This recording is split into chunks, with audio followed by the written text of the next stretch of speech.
molt benvinguts en aquesta sessió final. El dimecres inauguràvem totes aquestes jornades de reflexió sobre a partir del repte sobre si és factible aquesta transició, aquests models de transició per aplicar en el nostre sector agrari.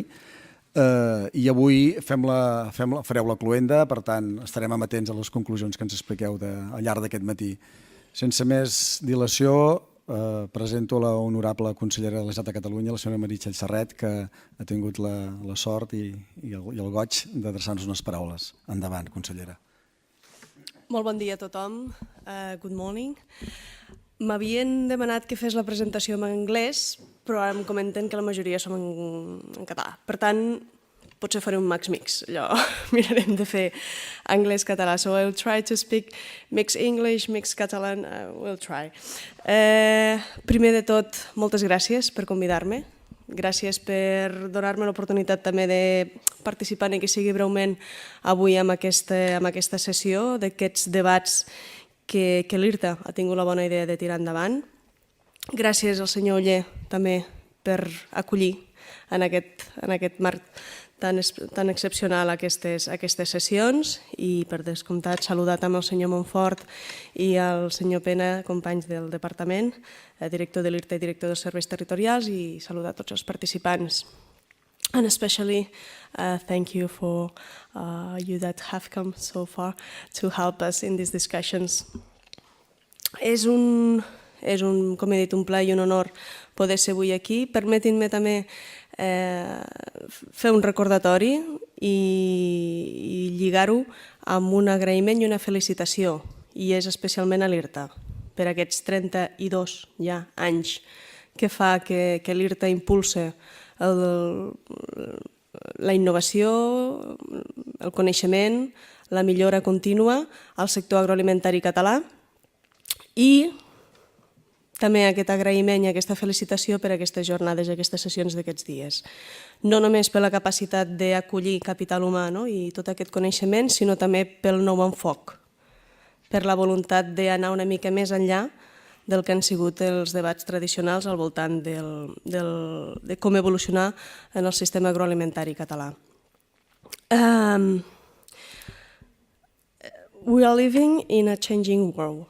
Okay, it's a common words, changing world, but it's important to focus that we are in a mark of climate change, new evolution and increasing of populations, and mainly in a changing cultures.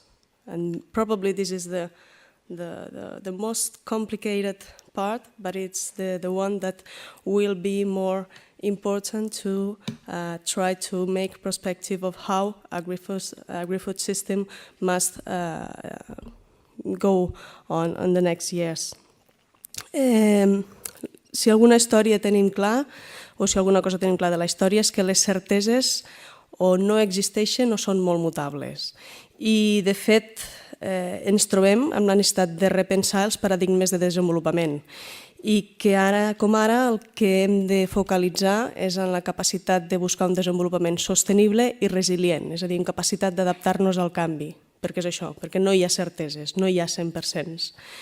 A partir d'aquí, tot aquest concepte de transició, que he lligat una mica als debats d'aquests dies i les conclusions que fareu avui, des del departament, i vist una mica també les informacions que ens han passat, veiem molt encertat parlar d'aquesta transició de l'agri-food, del sistema agroalimentari, perquè és evident que hem de jugar amb la complexitat i la incertesa del canvi climàtic, d'una mena de l'evolució de com anirà l'aigua, de com tindrem més o menys escassetats d'aigua o serà més o menys, la seva pluviometria serà més o menys regular i estable o no, el tema de l'erosió, com evolucionar l'erosió dels sols, la urbanització en sentit ampli, no només d'ocupació de sòl, sinó també a nivell cultural, aquesta contradicció entre tenim situacions en què hi ha escassetat d'aliments i d'altres tenim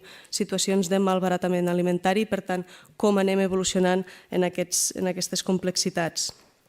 A partir d'aquí, evidentment, necessitem les noves tecnologies, Això és la dinàmica que hem estat evolucionant els últims anys, però també necessitem evolucionar cap a nous models de negoci, necessitem evolucionar cap a noves maneres de relacionar-nos comercialment i de fomentar l'intercanvi, i per tant hem de replantejar les normes, les maneres de funcionar que fins ara hem tingut. Hem d'incorporar més el llarg termini, hem de fer moltes més sinergies entre els diferents actors del propi sistema agroalimentari i de fora també del sistema agroalimentari per ampliar aquestes visions, aquestes noves cultures que sí o sí ens afectaran, i hem d'implicar-nos molt en tot el que és aquesta societat del coneixement, en el concepte de xarxa, en el concepte de molta més informació i com la fem canalitzar i la utilitzem per enfocar bé aquestes noves estratègies, aquestes noves eines. I, evidentment, hem de ser molt conscients que aquesta transició del sistema agroalimentari no va gens deslligada, sinó al contrari, va molt lligada a la transició energètica i a tots aquests altres canvis que s'estan donant a la nostra societat. Per tant, gràcies per endavant, és a dir, thank you in advance for the conclusions you will achieve today, and thank you for the contribution you will do to identify the key aspects to improve the Catalan agri-food system and make it more sustainable environmentally, economically and socially. El principal repte que tenim aquí a la societat catalana, i penso que no només catalana, sinó que va més enllà a nivell europeu, és aconseguir que hi hagi joves que vulguin dedicar-se al sector primari, que hi vegin possibilitats de desenvolupament professional i de vida al voltant de l'agricultura, la ramaderia, la pesca, la silvicultura i l'alimentació en general. A més, l'altre que va estretament lligat és com aconseguim la sostenibilitat en els recursos bàsics, sol fèrtil i aigua, és a dir, les eines principals que les puguem tenir sí o sí per assegurar també aquest relleu generacional i, sobretot al final de la cadena, aconseguir una societat cada vegada que confiï més en el sistema agroalimentari, que el conegui i que per tant hi confiï. Per arribar a aquests grans reptes necessitem eines, necessitem recursos, però sobretot donar oportunitats. És a dir, no dir a la gent què ha de fer, sinó què pot fer. Hem de donar eines als professionals, a les persones que es dediquin a aquest món, perquè puguin dissenyar estratègies i models de negoci ben adaptats per a aquests grans reptes que tenim. I hem de ser capaços de donar aquestes oportunitats a les persones amb aquesta visió global des de la producció fins al consumidor i mirar d'enllaçar-ho tot molt bé. Estic convençuda que amb aquesta manera de treballar que heu fet també avui aquí aquests dies i que des del departament hem de mirar de ficar-hi també la pota de l'administració entre les instàncies de govern, la ciència i món acadèmic, els professionals, el món de l'empresa i també la part de societat civil. Hem de ser capaços d'anar més enllà amb aquesta transició del sistema agroalimentari aquí a Catalunya, lligant-lo, com deia abans, a tot el que és l'energia, la transició energètica, amb aquest concepte d'economia circular, amb aquesta voluntat cada vegada més de centrar-nos en les persones. No hem d'oblidar mai que som persones pensant i treballant perquè altres persones pensin i treballin millor, però al final donar uns serveis a persones. Per tant, i les persones al final som les que condicionem com i de quina manera tirem endavant, i ho hem de tindre sempre molt present en totes les estratègies. Per tant, des del departament sempre ho hem dit, el sistema agroalimentari, aquest sector primari és estratègic per a la nostra societat i el necessitem resilient, és a dir, capaç d'adaptar-se a tots aquests canvis i molt sostenible. I això, per què? Doncs perquè volem que hi hagi generacions futures que continuïn visquint d'aquest sector primari i, per tant, contribuint a la millora i el benestar de la nostra societat. Thank you very much for your job, for your work during these days and for your conclusions, and please enjoy Catalonia and Barcelona very much, I hope so. I a tots vostès també moltes gràcies per les vostres reflexions, per les vostres contribucions i que acabeu de passar molt bona jornada. Moltes gràcies.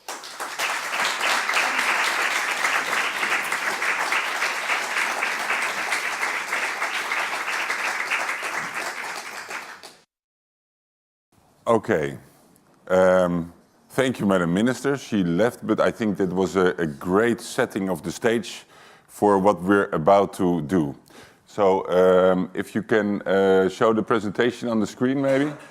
Thank you. So I think there was a great opening, setting the stage for the discussion we will have tomorrow based on the very productive couple of hours that we had over the last day and a half.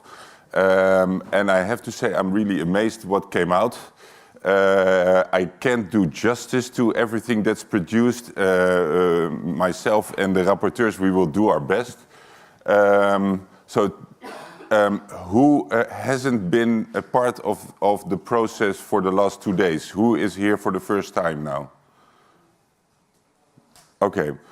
For those of you, I will give a very brief introduction what happened before we go in to the story that we developed about the future transition of the Catalan food system.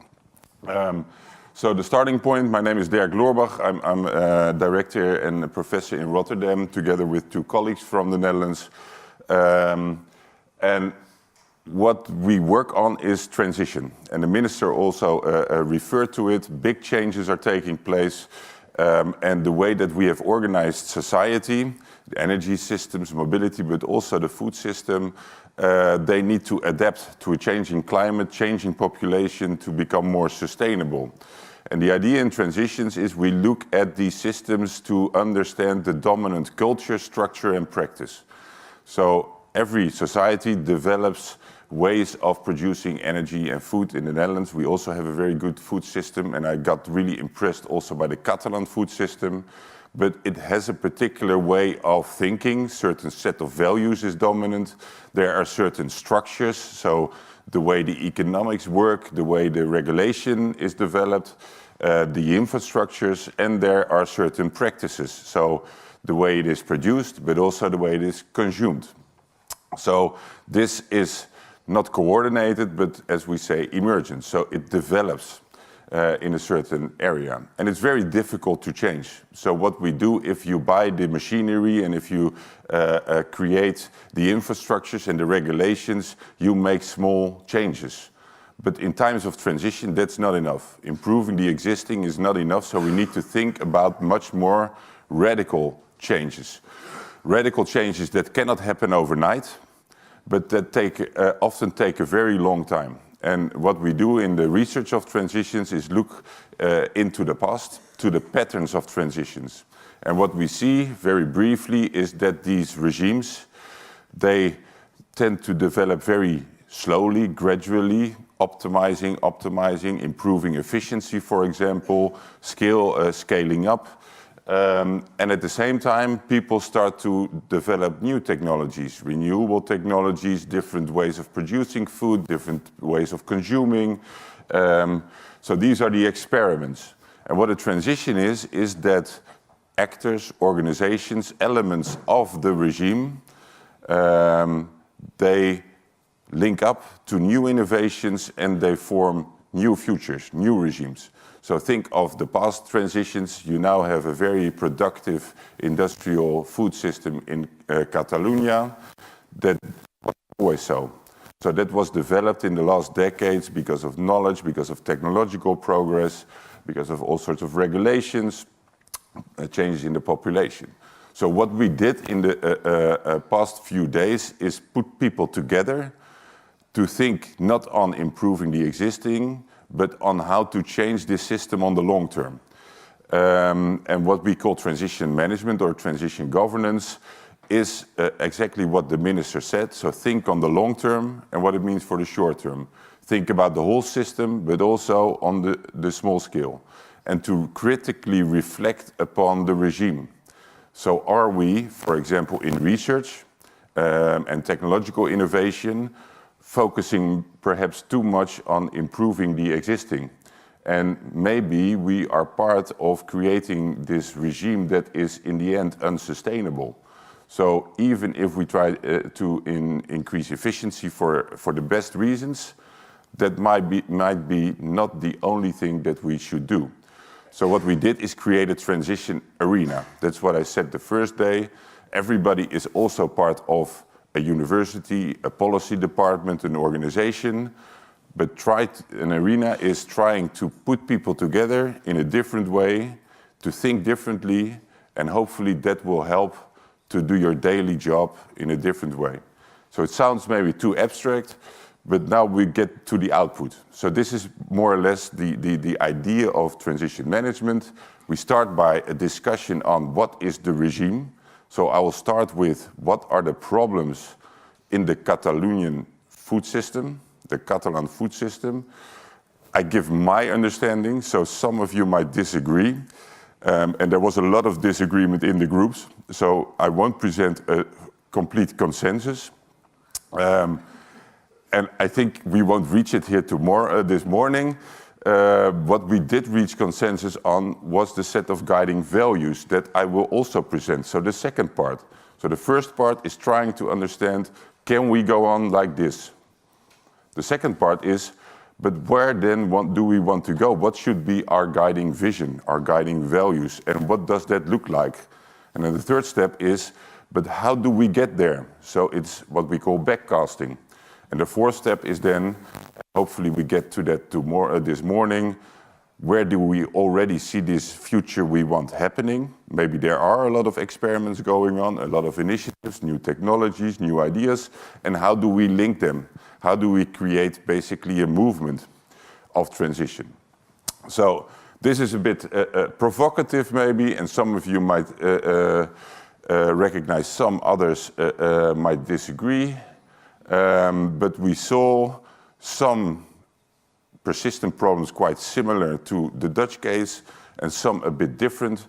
But there is the tendency in the food production system to have a continuous pattern of growth, efficiency increase, which is almost necessary. And there's a lot of environmental externalities, like water scarcity or an overuse of water, huge amounts of food waste, both avoidable and edible food and in the production process, that do not really have a price. So there are a lot of externalities that are not priced.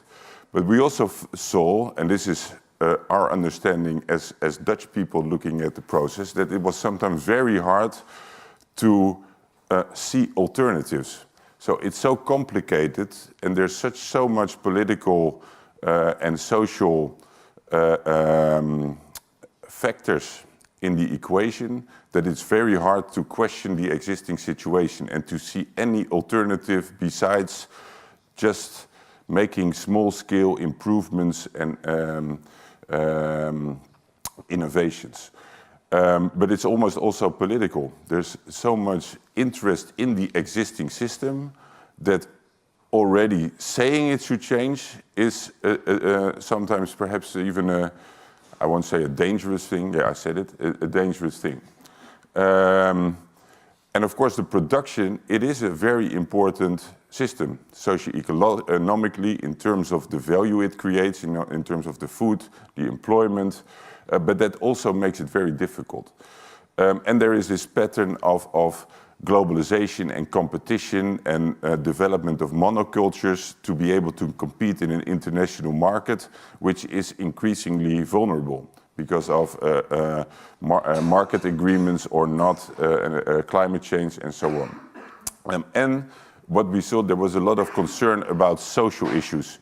So the disconnect between production and consumption, more and more people in the city have no connection to the production, very low wages for producers, but in general a disconnect leading to lack of awareness, lack of understanding and so on. So what emerged was that a lot of people were committed, maybe I think everybody was committed to a healthy future of food production and consumption in Catalonia.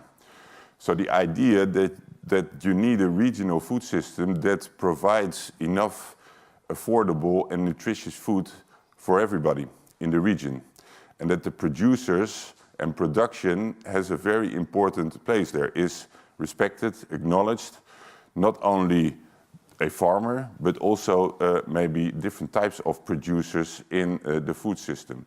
And that the food system as a whole should have a positive impact rather than a negative impact both on the environment and society in terms of quality of the landscape, biodiversity, and so on. So these are sort of translated in the second step of the process, these guiding values. And I very briefly mention a couple of the things that were discussed in the vision. So this, you might say, is the shift that you need to make regionally from food as also, I call it here, a social divider, to food as a human right. So there were a lot of concerns about people not having access to food, prices, economic inequalities. So the value of food and valuing food, it has to do with the prices. So the real true price of food, internalizing the externalities, but also making sure that people value where it's coming from and understand what is necessary to produce these enormous quantities and this high quality of safe, affordable food. So this was a lot about sort of reconnecting production and consumption. We get to the implications later. It was also about how to create balanced diets. The second guiding principle was about valuing producers. So there was quite some discussion also in the different groups about proximity production, sort of the quality of the countryside, cooperative models, the respect and awareness, and maybe also shifting from producers, the farmers and producers, as just delivering to the system, to an industry, being part of an industry, to being providers of social value, employment, knowledge, culture, meaning, and so on. Then about the positive value, here comes in again the cultural identity, but a lot of the debate concerning the positive social value was also this idea of access and nutritious diets. So it's on the one hand the security, we will talk about it later, but it's also the variety and it's also the quality of the food. And in a way, you will hear that there were conflicting opinions about it, but security in part could also mean more sovereignty. So being able to provide more of the food that you consume here in the region. And the last one, well, I mentioned it a couple of times, but the negative externalities of the food production and consumption are not part of the equation. So looking for ways, and of course there were a lot of examples given where you can produce food with much less impact on the environment or even a positive impact on the environment. At least to operate within ecological limits. And of course, these values that I presented, they relate to each other. Because, for example, in the discussion, creating more high-quality food in a more sophisticated technological way might mean that the prices increase, which might mean that less people can afford it. But at the same time, 30% of the food produced is being wasted. So there is a huge surplus. So what we then started to do is started to discuss, and I won't go into detail on how these values relate. And what we did in this step 3, the backcasting, is we created 3 groups around waste, water, and food security to think how these values apply to the themes and what kind of steps should be taken. So this is what we would call a transition agenda, and I will show the whole picture, and then we go into a conversation with the rapporteurs from the 3 groups. So the idea is there are many different ways to achieve this vision. And some argued it's already happening. So there were a lot of examples given of projects and initiatives that somehow were already contributing to this vision. So that's the whole idea of a transition agenda, not that we all need to agree on the road to this vision, but we start from the same set of values. For example, some argued for more local and urban cooperative models of food production, reconnecting producers and consumers, while others said, but that's only for certain groups, and that doesn't produce enough money. So we also need very much high-tech, super efficient, modernized types of food production. So they are completely different pathways, but they might complement each other. So I will show a number of the images, as we call them, that popped up. So they are about the resilience in an international perspective, about the entrepreneurial side and the security, the need for diversity, zero food waste economies. We talked about responsible consumption. So from handing out food as a charity to every consumer and every organization as a responsible consumer should not waste edible food. So that should be part of a sharing economy. It's not a charity, it's a civic duty not to waste food. On this high-tech pathway, sort of the minimal water use, food production, food waste as a crime. Someone even mentioned a Catalan army. I think there was a different kind of agenda behind that.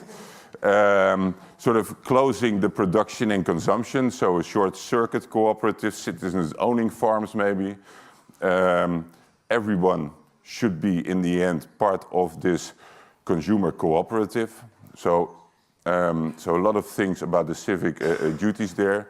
Sort of technologically closed production systems, so they are decoupled from nature, essentially. New diets.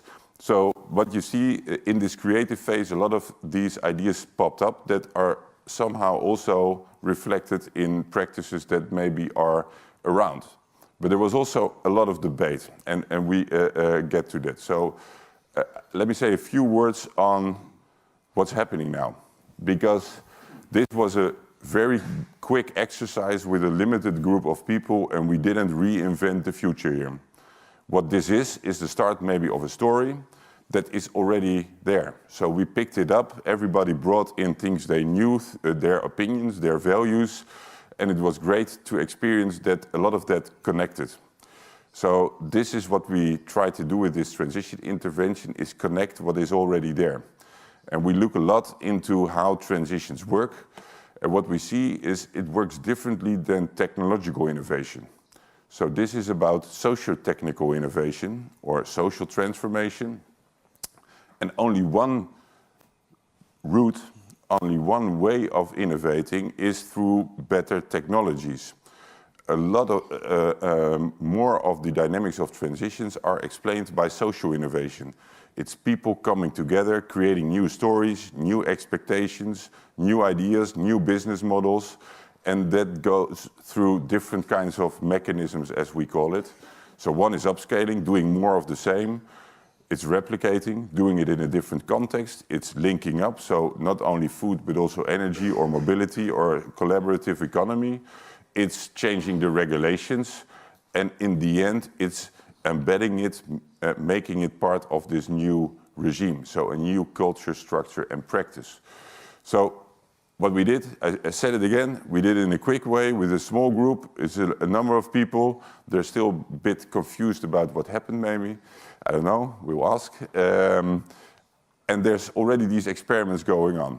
So, of course, the idea is this is something that is ongoing. We go back to the Netherlands, but then we follow up, and then maybe next week, next month, people come and set up new projects, develop new networks. So ultimately, it's about, and I called it in the first day, finding a governance mix. So one part is connecting these innovations. So finding, connecting, and empowering these cooperatives, and you need a storyline. The second part is to change the rules. So we talked a bit about the rules. I had the feeling no one wanted to touch it. The rules, you cannot change the rules, but maybe that is something that needs to be discussed at some point. And the third element, which is even more difficult maybe to touch, is that a certain point, you need to discuss what you don't want anymore.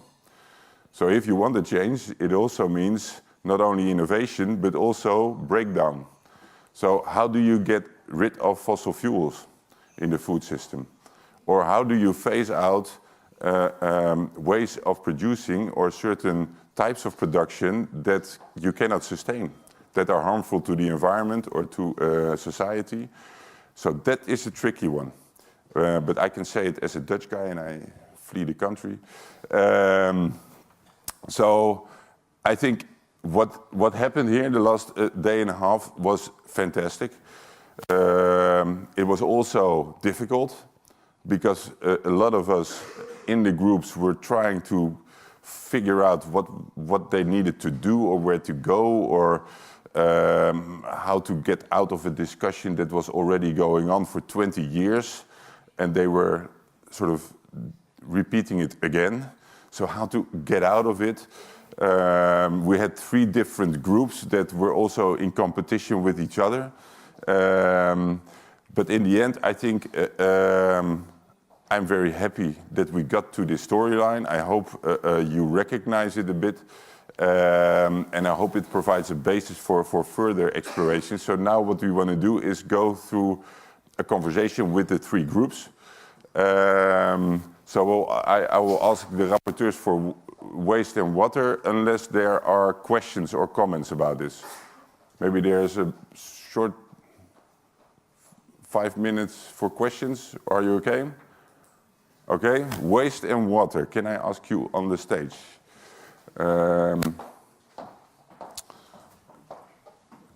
Is there a microphone or? Okay.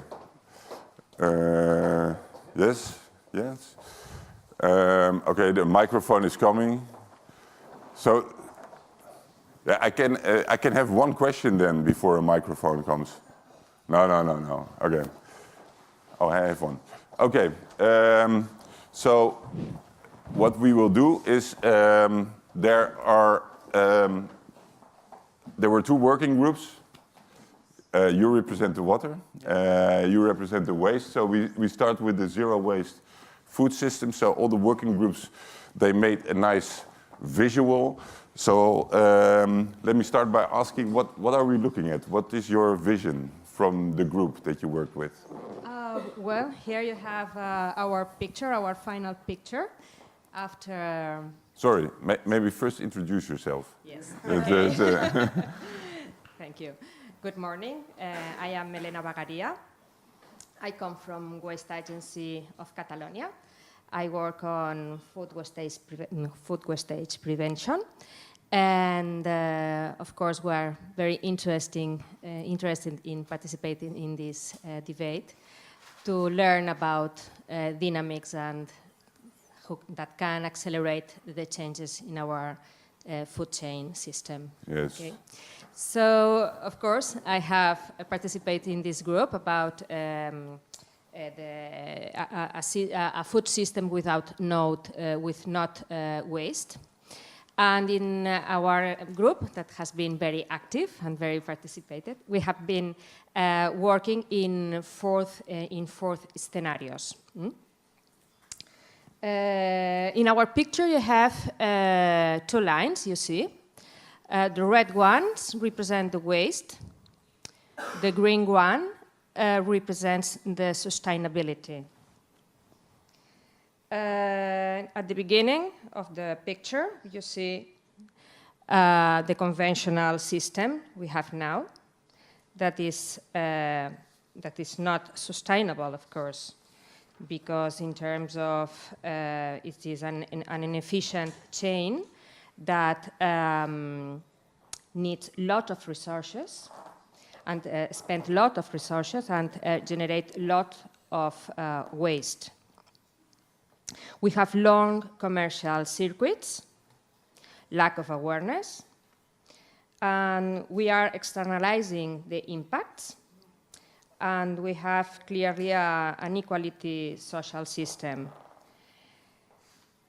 Waste, in fact, are not considered in this moment as a resource in the most Okay, and then where is our dream? Which is our dream? Which are our ambitions? Where we want to go? What we have worked these days? Our ambitions. You see the green, the blue Cloud. Cloud, exactly. And this is a summary of our ambitions in all the groups we have worked. We would like to have we would have to fulfill the criteria of circular economy, to be competitive in a global economy, to keep food quality and cultural values, to have a stronger link between producers and consumers, no generation of non-edible food waste, and guarantee a fair food accessibility. So that's a great list of ambitions. Yes, eh? great. But isn't it a bit utopian? Yes. Also in the group, there were people saying, "Yeah, no waste. That is an illusion." Well, but we have to dream. If we don't dream, Yes. it's necessary. Yes. Yes. I think it's one of the best things we have done these days to can imagine and.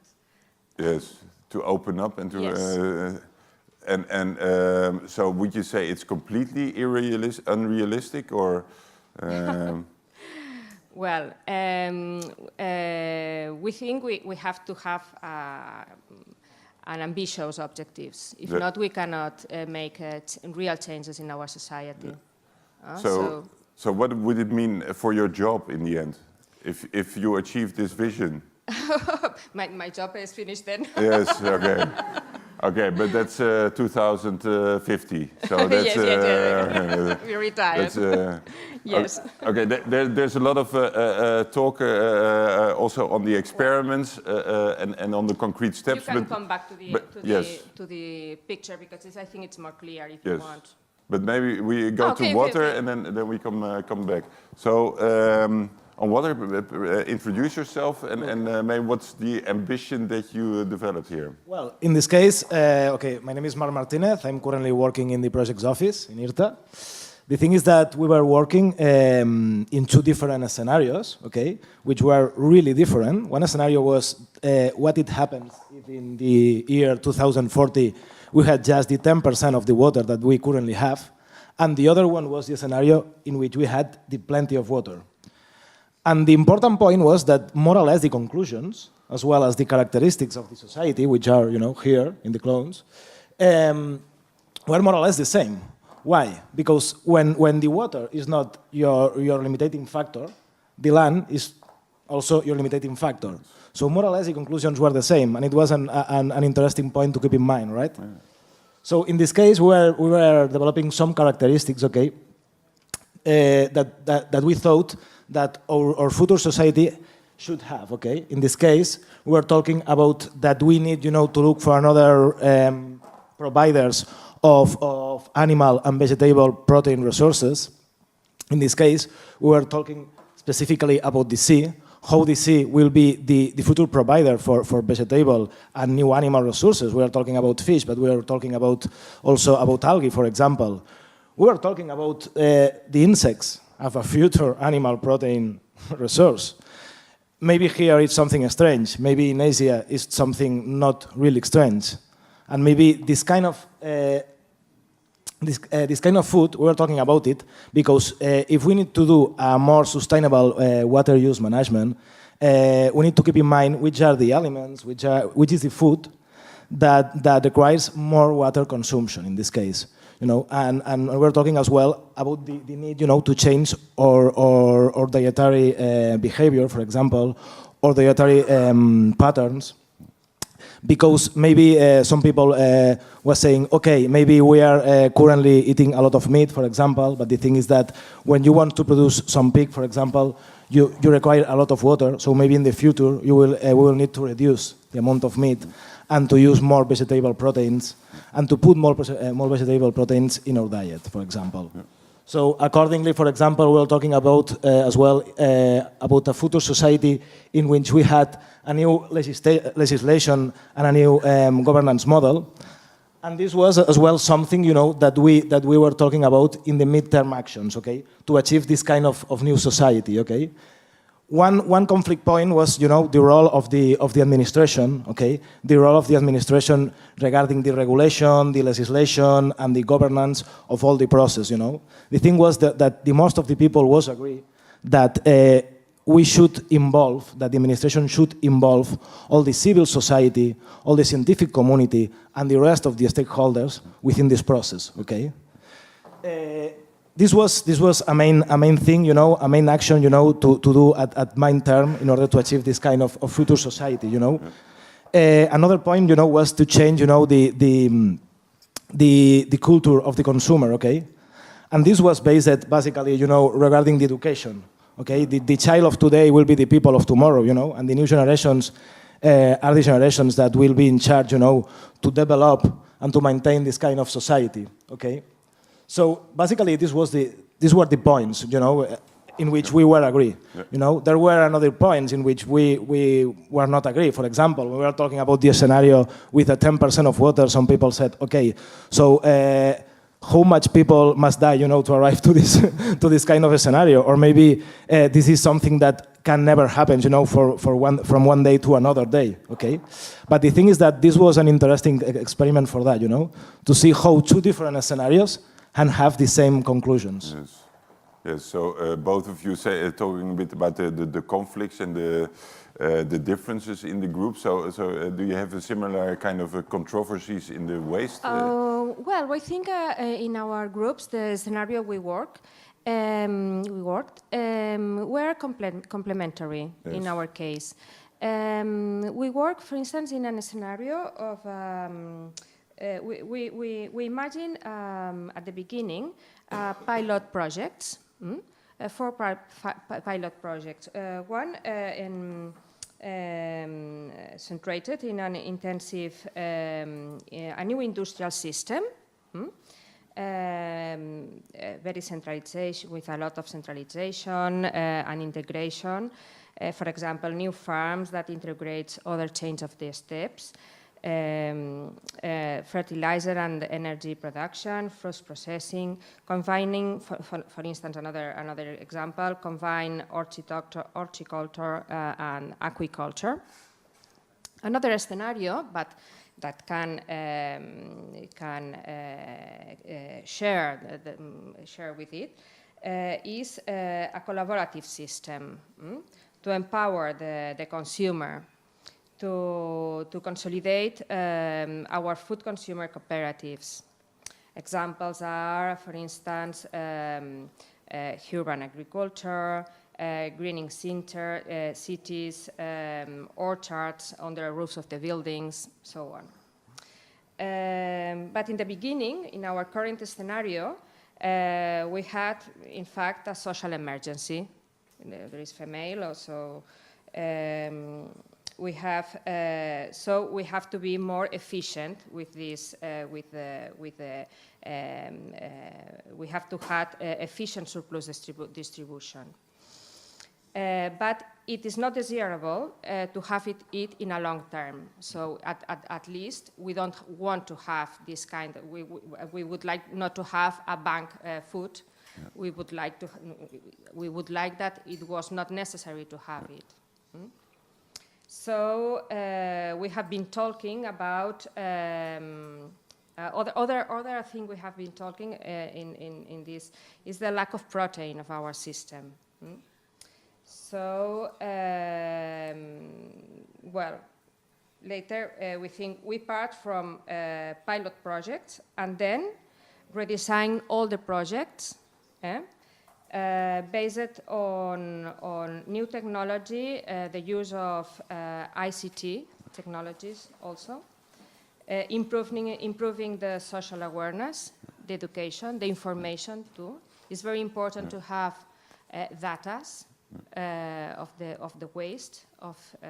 If I can, because that is something that was very remarkable that came back in all the discussions, the lack of awareness. Yeah. and a lot of the concrete ideas, yes. They are about collaborative and cooperative and trying to bring back the consumers, and then on the awareness, there was a lot of thinking about education, or and I heard a lot of researchers say, yeah, we know what the problem is, but we need to explain it, or we need to communicate it, or we need to educate it.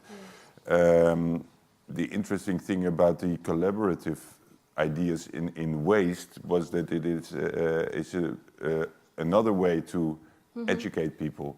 Yes. So does it also work like that in the water discussion? Did you see or is that much more difficult? Oh no, yeah, for sure. I think that the thing or the point here, was to make the people conscient about the problem that an inefficient water management use can be in the future. Okay. Nowadays we are in a situation in which the people don't think about the problem, about the water as a problem, specifically here in Catalonia, not in the rest of the world. But the thing is that one of the important things was this one, to keep in mind, the education of the future people and the education of the current consumers about this topic as well. Regarding this issue, I think that it was important to have in mind two different points. There was some people who say, okay, we need to educate, or we need to bring the science results to the people, the science results to the end users. And there was another people who say, okay, maybe we should put 4 hours of education for each week, for all the politicians, which are currently deciding and which are currently making decision processes in which they are affecting us. And they don't know which is the real situation, of the scientific community and in general the real situation of the resources and the real situation of the water management in Catalonia, for example. Yes. So maybe are there people from the groups that want to add something, or are there questions about this? Because then I want to ask you maybe to step out the scenarios. So I think there was a lot of work that's also not represented. So we will try to do our best to make a big document, and you will also receive it all with these ideas. So that was a very productive output in both of you. It was a difficult process. You had more complementary convergence, and you had more 2 different scenarios. So what was your experience in the process? Did it give you new ideas or new contexts, or did you think, no, it was nice to be away from my job for a few days, and then so yeah, just any thoughts there? Really, to be honest, the dynamic has been very, very, very interesting, very encouraged, and it's necessary to do this kind of exercise. I think perhaps, in fact, there is nothing new. Regulation, education, ICTs, we know. We need to do this kind to apply this kind of EINAs, the tools to develop the changes and to accelerate them. Perhaps for me, the most relevant thing is to realize again that is really it's a matter of everybody. We have to participate all. We have to open it, to have to listen to everybody, and also it has to be someone who leads it too. It's necessary. But for me, it has been a very good experience. Yes. Okay, you? In my case, it was a wonderful experience because I'm here talking today, but I was there not just as an expert, because I'm not specifically an expert. I was there just for curiosity, Because so now you're a water expert, and I don't know if your colleagues would... But I've learned a lot, Yes. There was really interesting because in our group, for example, there were maybe a rate of 50-60% of researchers. So the point of view of the researchers was quite nice.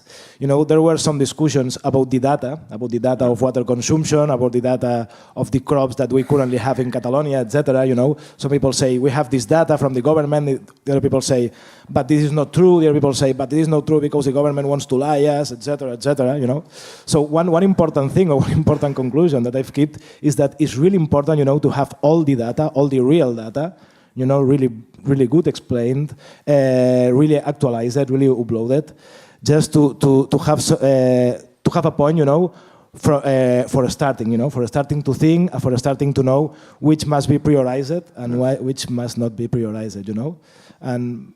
Yes. According to everything, in my experience, it was a good experience, okay, and I think that we should continue doing that. Yes. So final question. You think it's, we started with the urgency and the persistent problems and the need for change.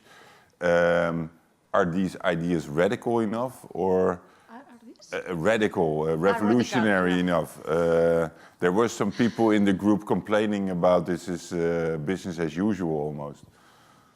No, I think it's yes. a difficult question to answer. Yes, it's difficult. But I think we know a lot of examples of transitions, and we know it's necessary the implication of the citizens, the persons at least. So I think it is possible. Not to achieve all the ambitions we have related here, but we think we are in the way, and we can do it. Yes. Yes. I think you should definitely say we're going to realize all these ambitions. Then it's maybe yes, good. For you the same? It's they were quite extreme scenarios, huh? No, yeah. And you end up in the sort of a consensus that's very Dutch in the middle somewhere. Yeah. No, the thing is that, for example, in our case, you know, nothing is impossible to be achieved. You know, the sea as the main resource provider. If we have less water, we will need to use the sea just to provide fish and algae, but also to provide water with desalination. So this is nothing impossible. In this case, for example, I remember yesterday when we were taking the line, you know, that we arrived to the conclusion that after this experience and after to point out in all these different figures, we said, okay, impossible is nothing, you know. It was one conclusion that one colleague told me, you know, nothing is impossible. So just try to imagine, okay, nowadays there have been, I think, 12 people, you know, walking by the moon. We have machinery in Mars, so maybe this one 2 centuries ago it was impossible to imagine, but nowadays it's real, so why not? Yes. Okay, thank you very much. Give him a hand of applause. Yes. Yes, you're up. So the next 2 rapporteurs, they were in the same group on food security.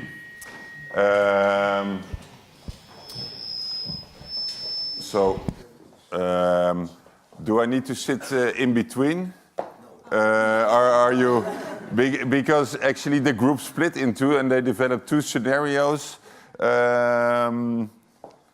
So at first you couldn't really agree, but in the end you're here together. So I guess there was a peace in the end. So, but first we're going to start to discuss the 2 pathways. Huh? So you're introduce yourself, please. Thank you. Yes. So first we will fight, then we will collaborate. Yes. Yeah. Oh, you're going to stand up. That's yes, good. Yeah.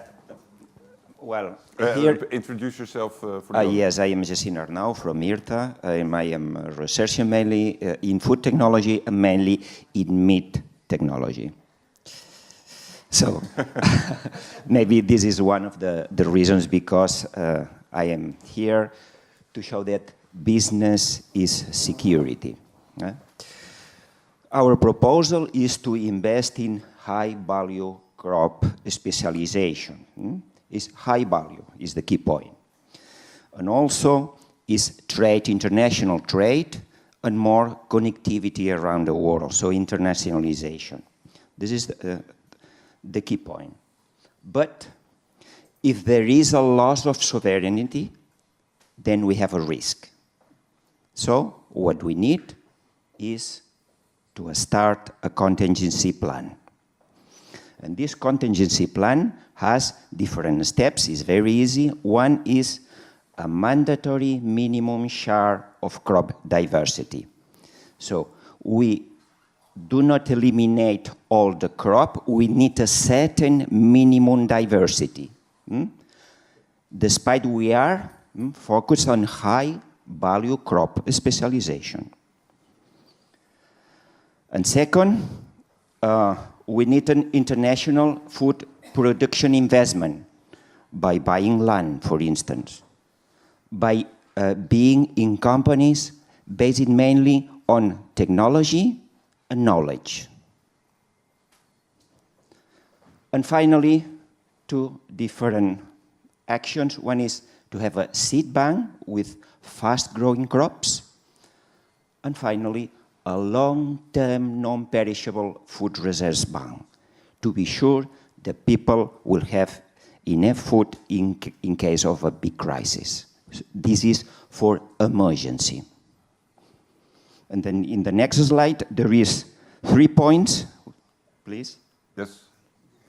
Here is the experiments we need is first research and innovation program in a long term, especially devoted to high value crops. So we focus here and we are among the most competitive around the world in these high quality high value crops. And we need to explore foreign opportunities. So in order to be present in other companies around the world and to have identified specific lands that are useful for our production. And prepare the contingency plan, the food and the seed bank. And that's all. Okay. Thank Great, you. that's very clear. I think, so if I interpret it, it's establishing a huge backup system if the current system fails. Yeah. Yes. So, okay. No, that's clear. Okay, so I have questions, but let me first ask you to do the same, introduce yourself and share your storyline. Okay, my name is Marichel Rota. I'm technical at the Advisory Council for Sustainable Development. And well, the system I'm going to explain, it's something a little bit new. So first of all, before explaining this picture, I want to explain a little bit the system we think about. So we think that we want a system where the farmers manage landscape, growing different products according to the diversity of our territory, of our country. And where citizens have a sustainable and healthy diet through education and information. And in between, so we expect that a high proportion of our consumption could be produced by our own consumers, our own farmers and producers, but also with trade and open market where we can offer diverse of high-value products. So this is the situation, and now the pathway to get to this system. So maybe I stand up too. It's easy. So to change the system to this other situation, we need a lot of innovation. So food production innovation, new crops, new production systems. And to get that, we need a big research and innovation plan. And also we need new farmers. So we need to educate, new education, and also access to land. Access to land link also with the special planning, because we need to protect agrarian land to produce.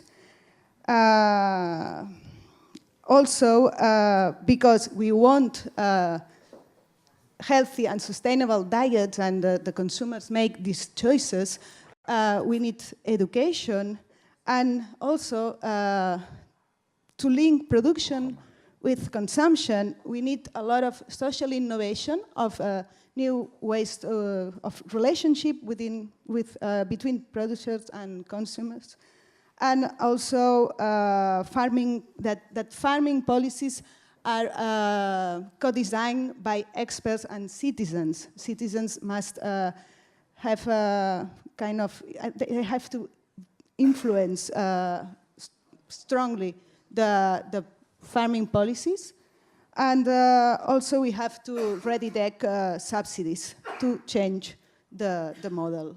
So that's the pathway that we think about.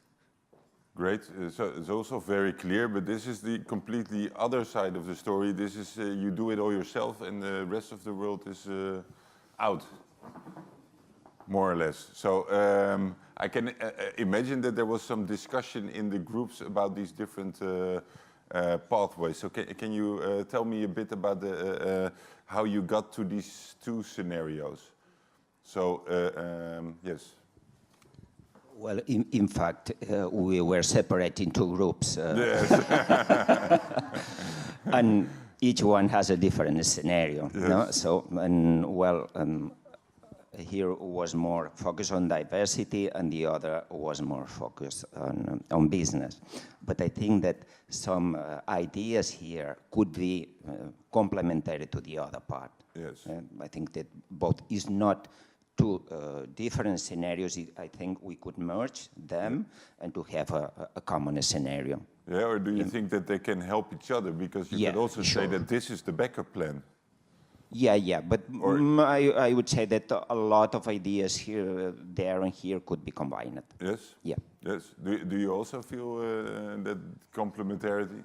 Well, I have to say that why we split into groups, it was when we began the discussion, we had different opinions, from the opinion that we don't have any food security problem, not now, we won't have it in 50 years. And some other opinion that say, no, we have to change completely the system. So in between all the colors, so then we decided to split up. If both models can go at the moment, well, don't know. Maybe during the transition moment they have to, but then I don't know. I have my doubts. You're all very polite, eh? So in our heads they can be next to each other, but there is also a certain amount of space. Yeah. So I think this is a very intensive system in terms of space. You need all the land maybe for this. So is there still space for big, large-scale monoculture? Very efficient, very much productive. Is it still part of this system? No, I mean, I think the idea of the system as diversity is the land, it's the landscape, so it's diversity. So I don't think there is a big place for mono growing or. Yes. So that's and in the first storyline, is there a place for these kind of small experimental? But more reduced. More reduced, yes. Yeah. The focus is not so on diversity, is more on high-value crops. So specialized, be the first in the world in some products, and then it's a minimum diversification, but it's not the main issue. Yeah. So an interesting thing is the discussion that you had about security. Is that a problem or not? So can you say something, is that on the political agenda at all, or on research agendas, or because in the Dutch context we produce so much food that's not really an issue, and there are some experts it's like the same thing. So politically it's not an issue. So is it here?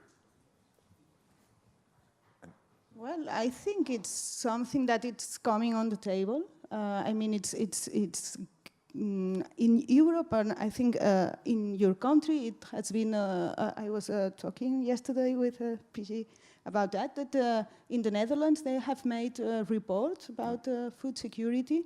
And I know that in Europe, there has been some debate about that question. And I have to say that I work at the Azari Council for Sustainable Development.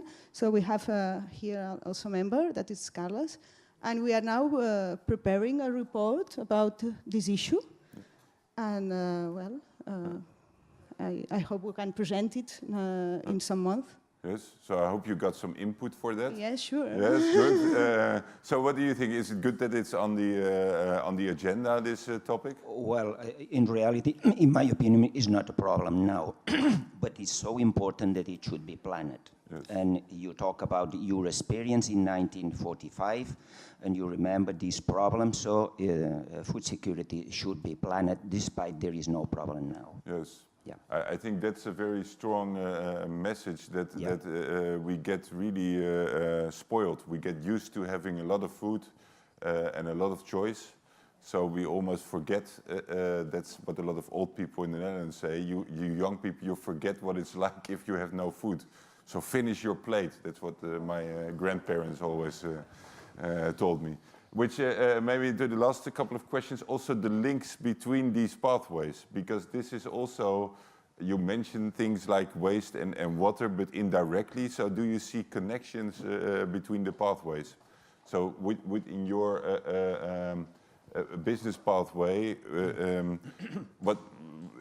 can you imagine some consequences for waste and water and relationships with the other themes? Or? Yes, with this proposal. Yes.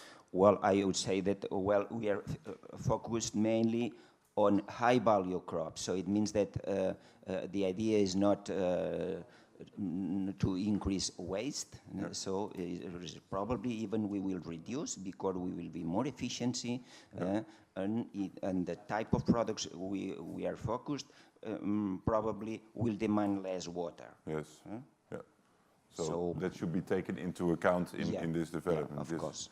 And do you see any connections also to the stories? I see a lot of connections between this story of cooperative and more urban food culture. Yeah. Yeah, I think that the system that's based with a healthy and sustainable diet with also diverse and high-value products that has to be with less waste. Unless it won't be sustainable. So it's a point. And also about water, because it's a system with a lot of innovation. Innovation also in the use of water. Reclaimed water, in example, it's something that can grow a lot here. So innovation and research in that point, it will be an issue. Yes. So maybe a final question also to you on this experience of having to discuss a problem that not really is a problem, maybe, and then you have to discuss it with people that think it's the most urgent problem. So what was your experience there? Well, in fact, I was not very aware of food security until this week, no? Because I'm mainly involved on food safety, but not food security. So for me, it's something new. And for me, what is important is the planning, not the problem. The problem, in my opinion, I agree that it does not exist. But it could exist maybe in 2 months or 1 year. So it's what is important, especially for the government, is to plan some contingency plans in case that food insecurity comes up. Yes. Yeah. So what was your experience here in the Sustainability Council? There will be people with all different perspectives and ideas, probably. So you're used to this kind of a discussion? Yes, I think it's really, really interesting. Yes, we had this different opinion. Also in the council, we have a different opinion. And that's when there is always something to be taken into account in every opinion. So I think that they really enrich the result with different opinion. And I also have to say about food security now here in Catalonia that we say, well, we are food secure, but there is a lot of vulnerabilities now in the Catalan food system that maybe that they are threaten the food security in the coming years, or could threaten, and I think that we have to be prepared and thinking about that. So to summarize it, it's you now have food security, but you have future insecurity. So that's I think that's a very nice way to finish up. We actually have 1 minute contributed to the groups. Thank you. And we have until 11:45. 30 minutes. Yes, okay. Good morning, everybody. My name is PJ Beers. I work at Drift. I also work at Haas University of Applied Sciences. I'm a senior researcher. I have a research chair also on new business models for agri-food transition. And what I'd like to do right now is to share some of the impressions that I got about Catalonia, about your analysis of the challenges ahead, your analysis of where you are right now, your analysis of what you value, and your proposals for a more sustainable future. And I'll also share some impressions that I got from the process that you embarked upon together. After that, we'll have a group discussion about what's next. Because I think that you have identified a lot of quite radical ideas for the future.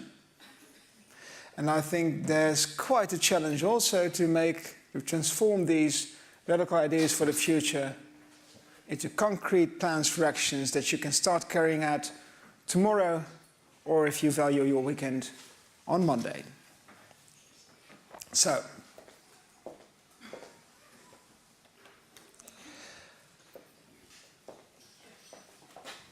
the impression that I have of a Catalan food system is you are the agri-food traders. You have big internationally oriented, economically profitable bulk production. You also have, of course, high-value crops as well. But this is an important part of your system. You have imports, you have exports. Unfortunately, you're a bit beyond ecological limits, as well as under quite some social pressure. Only the number of 250,000 people here in Barcelona to visit a food bank is staggering, to say the least. So, you have two things. Something to be proud of, and something that needs to change. And here are all the reasons that you've been mentioning the past couple of days why this change is necessary. Of course, climate change as a development that might impact food production, and by impact I mean diminish. An aging population, increased immigration, which do two things. It can increase the demand while decreasing the production.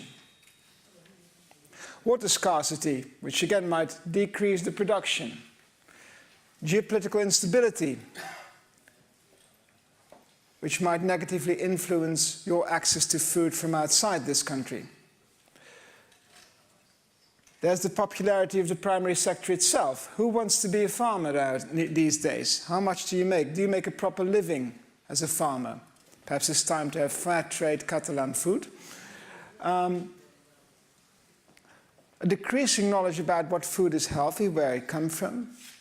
Soil degradation, erosion, again, negatively affecting production. And a strong dependence on international trade.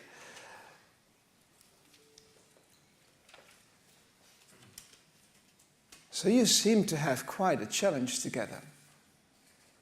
And this is not our analysis of drift. This is your analysis. So then the question is, how does your exercise with us these past days perform when compared to these challenges? How strong has your sense of urgency become? How concrete and daring are your proposals to deal with all these kinds of issues? Well, your ambitions seem to be just as big as your challenges. Good, healthy food for everybody. Socio-ecological stability within limits. Everybody wants to be a farmer in the future because it's such a popular profession.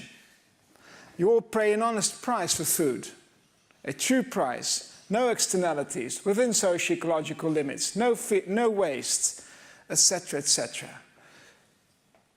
So it seems that your sense of urgency is being matched by your ambition. I think that's a very important result to start with. Congratulations for that.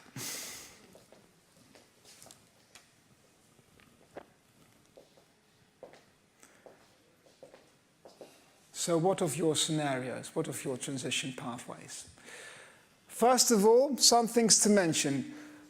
All kinds of new production methods and crops are creeping up in your scenario. So there's a big awareness that you need to change what you grow, and you can change what you grow. And you have a lot of ideas about what kind of new crops or products would be useful, profitable, sustainable for the Catalan agri-food future. Insects, algae, new sources of protein, aquaculture, all kinds of new directions for diversification of the system that you have right now, which could complement diminishing production areas that you have right now as well.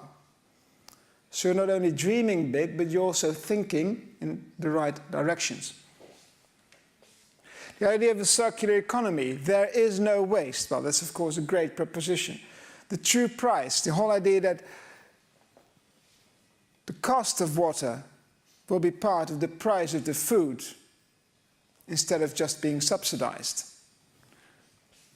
Social innovations, a new connection between the citizen and the farmer, be it on the countryside or in the city, urban farming, citizen cooperatives, all kinds of measures that reconnect the citizen with the food, that help the citizen understand again what it takes to grow healthy food, because it isn't as easy as it seems.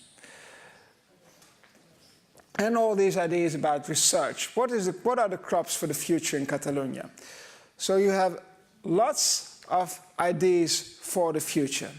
They might be broad, they may not be very specific yet, but it seems that you also have quite concrete ideas already about what are the challenges, what are our ambitions, and what are the directions that we should look at for the future.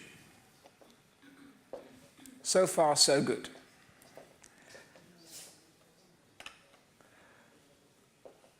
But it also seems that in your thoughts, many tensions remain.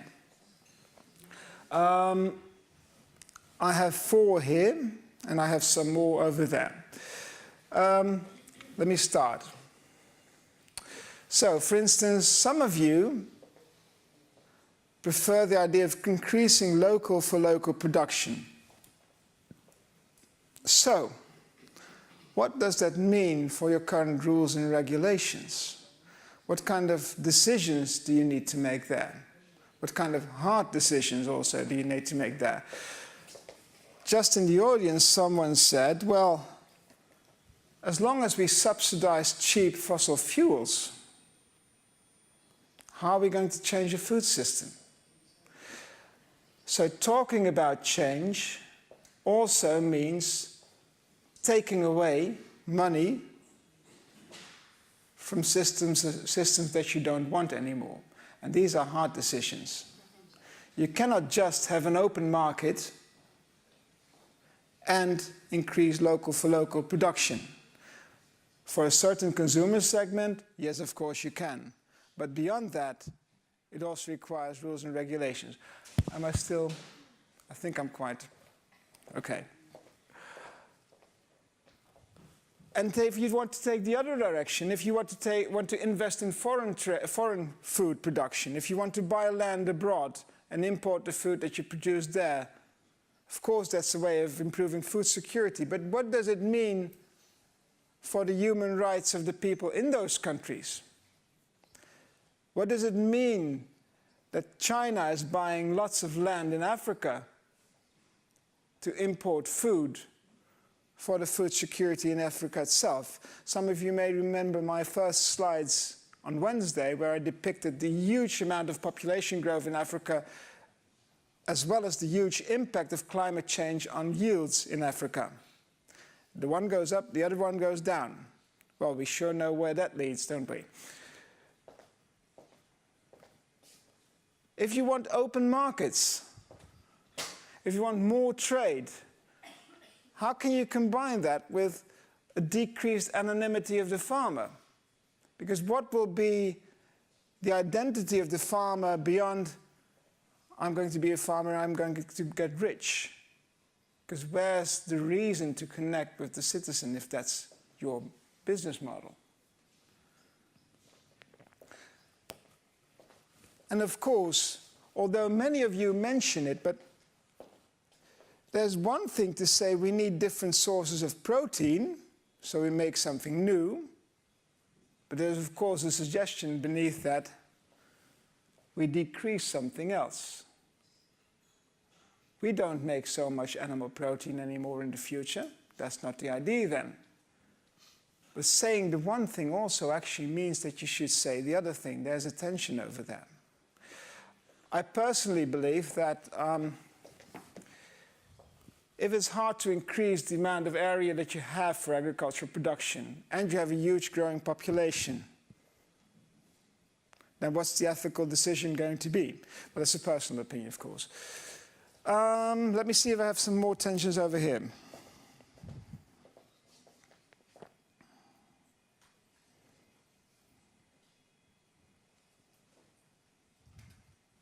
No. No more, that's all. And the final question, where are the hard choices?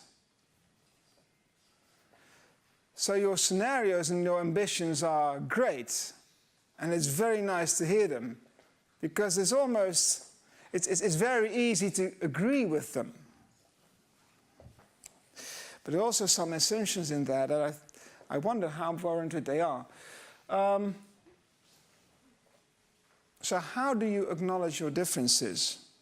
Where do you really dive into strict choices? Let me give a few examples of what I heard also. There's a lot of attention for education. You want to educate the farmers, you want to educate the citizens, you want to educate the children at schools about food, about agriculture, about water, about waste. And that's fine. But aren't you overestimating the power of knowledge itself? Aren't we in an era right now where the power of knowledge is clearly decreasing, where even the president is able to flat out lie and even help people into accepting delusions, because that's the reality that we're facing right now. So perhaps you're overestimating what you can do with education. And perhaps there needs to be more thought about what you need to do with regulation, taxing, guiding people to the right choices by touching their wallets and their bank accounts. This, of course, goes also for subsidies. So what are you subsidizing? Just to give an example, quite recently from the Netherlands, our Prime Minister then said, the windmills are running on subsidies here. We should stop that. Well, the amount invested was 1.25 billion euros a year. The consultancy bureau at the same time counted the amount of subsidies via taxes and regulations for fossil fuels. The number was a yearly 6.5 billion euros. And of course you can doubt that number, and you should, because the IMF had a different estimate for 10 billion euros a year in the Netherlands. This folly was only in 2013. Nowadays it seems to be corrected. But we need to put the money where our mouth is. And it also means divesting away from what is unsustainable. These are the hard choices. So, how will we really change when we can't feed the pigs anymore because the soy doesn't arrive in Catalonia anymore? When water scarcity causes shortages in our favorite crops? When a humanitarian disaster occurs in Africa, and let's be honest, there might be one pretty soon, what do we do then? And what is more important if we're talking about water? Water for the tourists? Water for the researchers from abroad, or water for agriculture?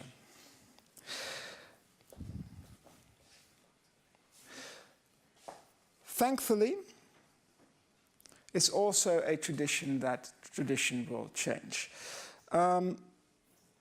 Just a few final observations. First of all, some of you said there's nothing new in this exercise. I think that's very nice.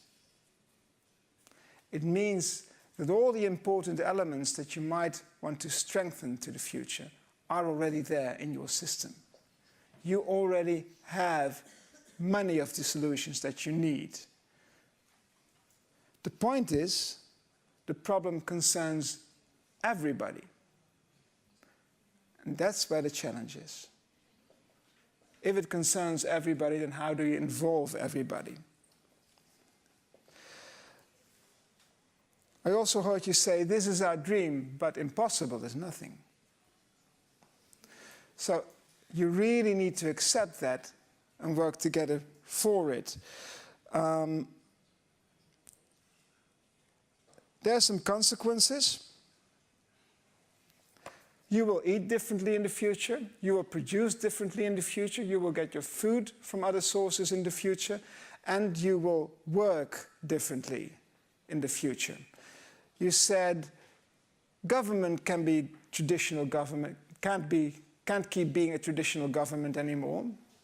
It needs to work together with civil society, with NGOs, with researchers.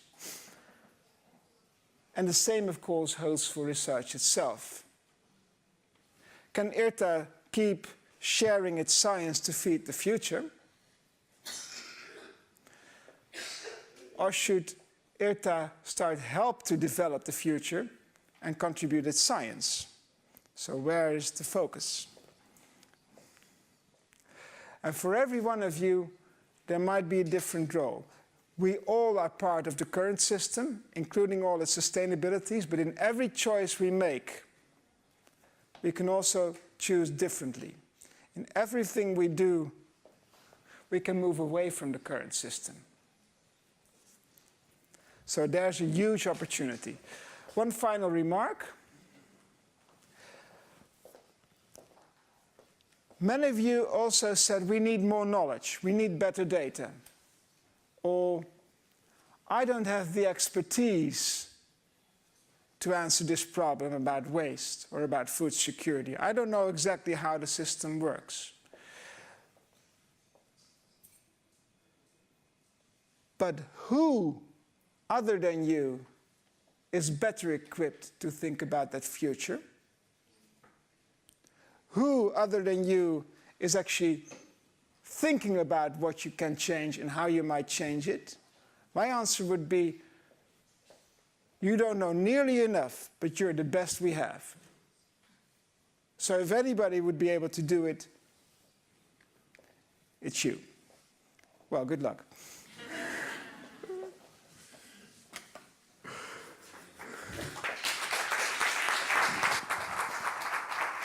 Yes, very good. It's falling down, maybe. Is it still working? Shall we sit down? I'm going to also get this writing aid. So, thank you, P.A., for making some critical comments and some suggestions. I think that's something that we're now going to discuss about. Talking about the next steps and what this all means. So, I put a couple of points up here. I will briefly explain them, but then primarily want to hear your thoughts. So I think this is the time to tell you that this was all a big experiment. So this future, of course, is not going to happen like we discussed it. But a lot of elements might come true. But you can be sure that it will be completely different than we discussed it. So yes, we in this room are people that will have a very important role in this transition, but it cannot be managed in a classical sense. So why then did we do this exercise? Is it pointless? No. Actually, it's very important. And we studied a lot of transition processes, and what is it that influences the speed and direction of a transition? It's new connections that are being made. So new connections in knowledge between experiments, between people, between networks, between different kind of perspectives, value systems, and this is how big changes over time emerge. So part of the exercise is to use the distraction maybe of discussing these scenarios so that people get to know each other and experience that there is more that they share than that sets them apart. And maybe they are working on different things that might be connected. So of course the outcomes, these scenarios are important in these transitions, these exercises, and you should repeat them to reflect on what's going on. But we do these kind of exercises to help people look more broadly to what is going on. They come up with an idea and then they type it into Google and they see, it's already happening. I should go there. Maybe I can connect it to something else. Or you meet someone and you say, we can create an idea together and maybe this is something that we can make a project out of. Or someone might say, but we have a regulation for it. So this is one part. So to have these kind of dialogues to create, basically to plan for surprises. So we know that if things are unsustainable, that there are people that are looking for alternatives, they're thinking about it, they're maybe doing a project, or they set something up, or they do a protest or whatever. So if things are unsustainable, there are people out there like you that are concerned about the food transition and are working on it. So one thing, and that's maybe the second comment, is it's about the diversity of the network. As much as we talked about diversity in production systems, it's also about diversity in networks. And I want to also congratulate the organizers for creating a diversity here in the groups. But I think that can be hugely increased. The added value of having people with different backgrounds, different types of knowledge, different experiences, different perspectives sit together, it creates a much richer story, and it increases the opportunity for surprise. So one of the next steps is create more diversity, look for it, be open to it, go out, do not wait for people to come to you, but actually increase the diversity yourself. And it's especially true talking to researchers, and I think also a recommendation to IRTA. We had some discussions about it, that there is a lot of this debate already going on, and a lot of attempt. I think I would like to hear also how you look back at the experience. But this is more broadly a debate also in research and in universities. So how do we become socially relevant while at the same time having very top-notch disciplinary knowledge production and at the same time co-production of knowledge with society, with NGOs, civil society, business. And those two things have a different logic. So what we experimented in the discussion was also to test this different kind of logic. It's not the disciplinary knowledge per se, but it's how you make sense of things. So your interpretation of reality. And that is, there is no black or white thing. So this is the point about the diversity and the broadening. So I want to maybe ask questions. Do you recognize this? Maybe for people that enjoyed or didn't like the experience, and specifically to IRTA people, what did you pick up from this?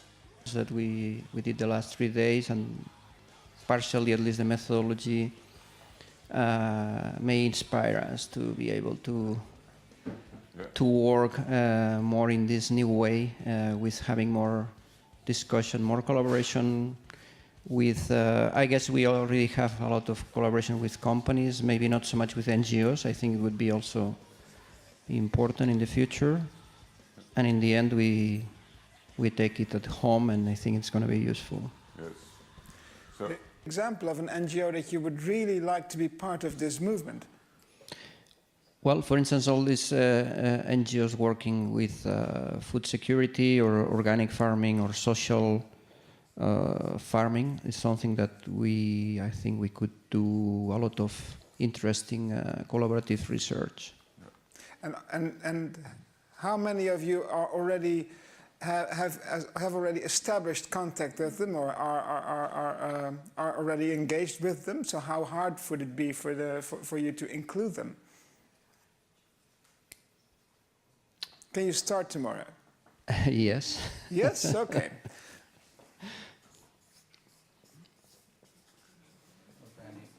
So other comments on this working together. I saw some people that didn't find it that easy. Let's put it like that. So it's not for everybody, maybe. Yeah, I think as a journalist, it's also useful to spread this kind of news and to inform people. So I think it's something that also can be done tomorrow. Yeah.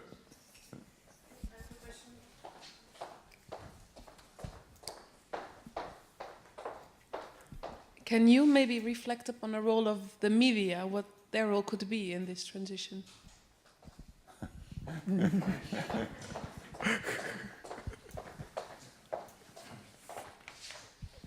In 1 minute? I'm not really familiar with agriculture and media, so if that's the focus point, but what should I say in general? I think, well, media needs to go through the same processes here, because it's like a sector which is in complete transformation. And I think that, let's say, when the way media changes, it's like it's getting much more diverse. When before media was concentrated in some big news agencies, it's getting more diverse with social media and so on. So I think that's an opportunity to reach people with other types of news which would not pass the filter of the big news agencies. So when you talk about alternative food cooperatives, it's much easier to spread these kinds of activities with alternative news cooperatives and through social media. So that's a kind of opportunity we have to get a broader public. Alternative news, that almost sounds like alternative facts. We were talking. I was talking to this gentleman over the coffee on the urban farms or on the rooftop, and you explained me that it has a lot of media attention. This. Yes, we have 2 projects currently now involved in urban agriculture. One of them is about 5 minutes walk from here, which is a social orchard. And then that draw the attention of the media, the Vanguardia, which is a well-known journal here in Catalonia, and as well as the rest of Spain. And it's becoming very popular, so we are quite happy with this. It's a social way of producing food and a way of getting people more involved in the food chain and being more aware of the food problems, etc. So you told me, I don't know if I should share this, but that you were very skeptical about Absolutely skeptical at the beginning. I said, this is nonsense. The first time I saw something like this was about a photo from New York City, and I remember my words, these are lunatic. They are crazy. Some crazy people from New York are trying to produce lettuce on top of a roof, but now I'm involved in this. So maybe I'm lunatic as well. But, so how did this happen? Did you come into contact with other people, or was it another researcher that? Yes, certainly. Nowadays you have to be involved in a bigger group of different experts from different fields, and then getting in contact with environmentalists. I'm more as a classical engineer, and then yes, it's quite challenging to meet some other people, more on the technical part of the social part, etc. That's the way to work nowadays in research and doing research, getting together with different specialities. I have an observation to add. I'm just reminded now that we're speaking about diversity, because of course we're now talking about diversity in terms of different societal actors, different societal fields such as NGOs, companies and media that might add to our understanding, but it also is of course about the differences in perspectives and opinions. At certain points during our discussions, I had the impression that it is very attractive to feel that you share the same opinion and the same values, even when in practice or in reality that it might not really be the case, and that it is sometimes hard to be confronted or to accept these differences in opinion.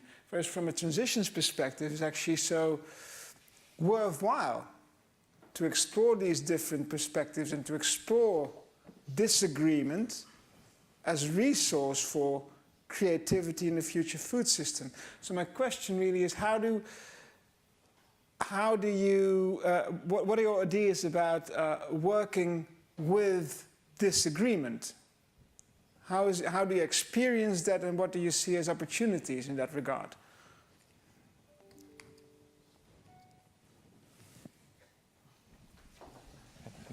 I guess we have a big lack of culture to deal with this, either as researchers, as society. I guess it's more happening more in the south of Europe than in the north, maybe because of cultural reasons, but it's something we have to learn. It's absolutely necessary. But there's a comment in the back. But it's from an outsider, a stupid Dutch perspective, you have much more debating, sort of politicized culture, passionate culture, but somehow it's in a safe comfort zone still. So it's not turned into productive systems change, maybe, but that's also, and in the Netherlands, and maybe that's a question we can get to next, the idea is you need to create also a safe space, because you need to be together, at least share this commitment to achieving common goals on the long term to be able to make the differences productive. So you need to learn that as well. But yes. Yeah, my experience is that to deal with disagreement, you have to be open-minded first, and also flexible, because of course you will never get into a transition process and into in a way where you are debating with people. You will never get your ideas 100% of what you think or what you would like to see. So you have to be flexible and you have to have an open mind. And specifically in the area of agri-food research, what I have seen is in the case of France, where they have developed all this agroecology law and everything, and the research center CIRAD, which is the Center for Research in Agriculture and Development and everything, they have transition already. So they have done a transition from a very colonial, intensive agriculture based on Green Revolution to export the France system toward their colonies, towards a much more open approach based on agroecology. So they have transition, and I've seen this transition, and everyone wins and everyone loses. I mean, you have to be clear that you will lose, but also at the same time you will gain something. So this is for me something which is very, very important to have in mind. Thank you. Are there other comments on this? On the comfort zone to disagree and to make it productive? So maybe I ask the role of project office managers of IRTA. What is organized in the organization to create these safe spaces? Is it something part of the organization or your job? Uh-oh.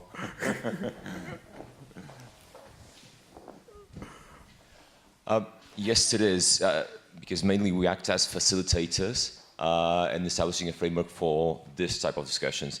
One thing, though, when you said about negotiation, Peter was talking about it before, I think we need a clear goal where we're going to go, because the basis, the disagreement per se, is very good when we want to negotiate or have this satisfactory transition towards a new model. But do we have a goal on this? We want to feed everyone on this planet with better food, more nutritious, or standardized food for everyone, rather than just placing a bet in technological development of food processing and sustainability. Because as much as we can disagree on things, either sustainability, business models, demand, customer information, and satisfaction, we do need to know where we went ahead, because this will necessarily condition the trade-offs that we might be willing to accept on this negotiation. Yeah. Well,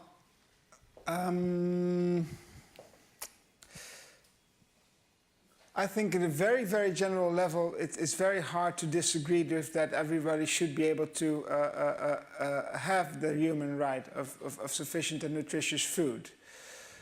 Although even right now with certain regimes in the Western world, I'm even starting to doubt whether everybody would agree on that. And beyond that, the means of production clearly are differently oriented between different societal partners. So if I were to say, for instance, Wageningen University, Louise Fresco, Al Dijkhuizen, they really favor intensive production as the best means to feed everybody. But they assume that our diet will be a large in animal protein all the same. And they assume a lot of technological innovation. It's very hard to agree with that from the perspective of, for instance, Friends of the Earth, who say, well, we should actually move towards agroecological principles. And they more or less say, well, we're against all the rest.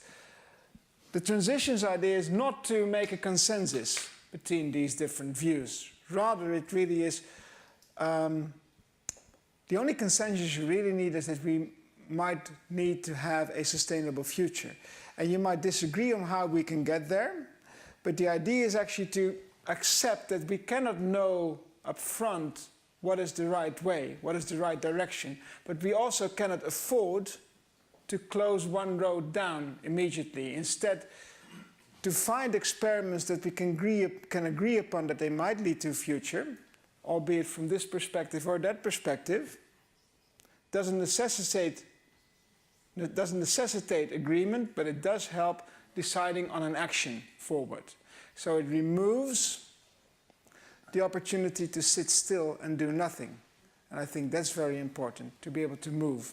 I think that's related to the first point here. So what we try to do is have this dialogue on unsustainability. So basically, what PA is saying, that the kind of dialogue that we try to organize or facilitate in this transition approach is questioning the existing systems, or trying to research or explore the existing system in terms of unsustainability. So this doesn't say something about agreement about the specific solution or the ultimate goals. You can disagree there, but where you can find disagreement is on long-term unsustainability of the system. So I think we only started this discussion. So one of the opportunities I think you have is to continue this exploration. And that sometimes is also difficult because then you're also going to raise the question, are we doing the right things? Instead of the normal question, are we doing things in the right way? So can we improve our existing actions or do we need to do something else? And that is sometimes also a difficult question. So what do you think about this idea of questioning the existing system and exploring unsustainability and these persistent problems? Is this a debate that is going on here in the region or?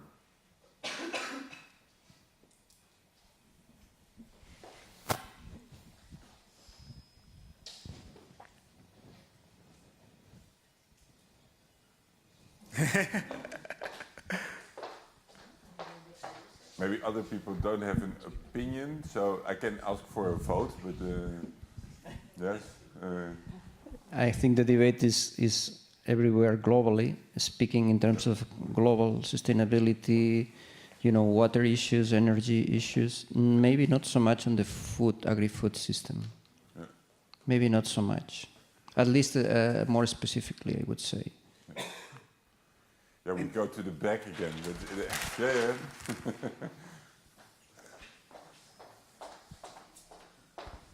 Maybe Augusti can. To your question, in fact, it has a double affirmative answer. Are we doing the things right? Yes, we may be doing the things right, and at the same time, we also may do the right things. But the question for me, if I try to ask it as an IRTA staff, then I would say lots of things that I've been hearing this morning and yesterday and the other days, assure me that some of the things that we are doing them right. Like, for example, establishing a think tank inside IRTA, where we try to hear different voices and the organization of this workshop. I think we did the things right. Maybe there are still many more to do, but in fact, I think that this, for me and for the senior researchers and staff from the different offices and weather, I think these sessions are awakening somehow our minds to contribute to the future that we all want. Are we awake? Well, to my knowledge, there are strong debates on the sustainability of food systems. But most of this debate is from social science and political science side. So social scientists and political science scientists have been dealing with this issue, I would say, since the early 70s, 80s. And this is where agri-food sociology started and everything as a field of research. But the question is, in Catalonia, are we thinking about the unsustainability of our food system? And I don't really think we are debating about this. We are doing now, in this moment, in this place. But what I have seen of my experience is our debate is more how to make sustainable what is unsustainable. So I will put you the message of the pig industry in Vic, where I work. So there's very few people thinking, okay, we have to completely change the paradigm of what is the rural or the agrarian structure in Vic, which is now based on pigs. So what they think is we have pig production in Vic is very unsustainable. It creates a lot of problems, both in terms of social problems, social injustice, but also in terms of environmental problems. And the thing is, how can we improve this? So it's still going in the same direction. There are only a few which are questioning, we need to change the paradigm in Vic. So the debate here is not going into the transitioning issue. So the debate is mainly focused on doing the right things and not on the question of the focus is on doing things right, but the question should also be on doing the right things. And I also hear you say... I hear something else, that there is social and political sciences are interested in the social inequalities, and the system needs to change, and maybe the more technical, specialized sciences are trying to focus on how to make the existing system less bad or more efficient, or which are different logics. So is sort of a terrain of difference where you might argue that there is space for more productivity. If that comes together, then because now it's one camp to the other. The system needs to change. No, it's a very good system. We can improve it even better. That's not a productive dialogue, I would say. Can I just put another example? At the IASTD, which is the International Assessment of Agricultural Science and Technology for Development, this was it started in 2004, and I was in the Netherlands when this started, and we finished in 2008. And I remember that we were at the plenary sessions, and social scientists said, what happens if, because it has to be evidence-based, no, policy relevant, and everything is like the IPCC and everything. And they said, some social scientists raised their hand and said, what happens if at the end we get that we need to reduce our meat consumption? And this was in 2004. And the leader of this, which is Robert Watson, he was saying, no, this is ideal, this is value-based, this is the ideology of vegetarians. 10 years later, we have a lot of evidence that we need to reduce meat consumption because of many problems, right? I am a veterinarian myself, so it's not, I'm a vegetarian, but it was not an issue of values, but sometimes social scientists, because the way they do science is perceived by some natural scientists like it's value-based or it's the ideology or whatever, and then we miss, in terms of transition thinking, 10 years of producing relevant policies because we have not, because we are not enough brave to think, okay, let's take this, what they have said. Probably it's not so much value-based, probably there's something here. But I completely agree. I recognize this example also from other sectors, like the debate about smoking or about fossil fuels and climate change. But you have to understand that social science has this normative element. So from a natural or more technical scientific perspective, it is normative. So, and there are also social sciences that are interested in the psychology of how that works. So what we see in a lot of transition domains, where there is a very good, motivated, argument for transition, away from meat diet, for example, it is presented by social scientists in such a way that it is quite offensive. That it sounds like all the work you've been doing all your career on making this large-scale, efficient, cheap, affordable meat, you profit from it, and now you're saying I wasted my whole career and I'm the bad guy. So what is the reaction, you think? That they say, yeah, you're right, now I stop, and then so we have to think of a productive way of acknowledging all this. Totally agree. Yes. This is my experience too. Yes. Yeah. But there was a hand over there. Yes.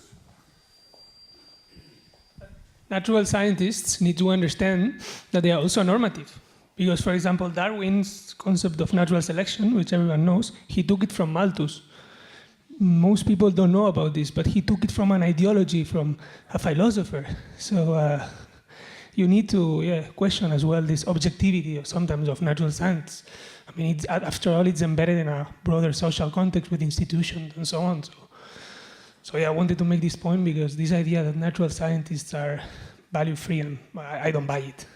Yeah, so maybe because I study sustainability science. But we almost get into fundamental debate about science. I think that's a typical social science perspective, that everything is normative.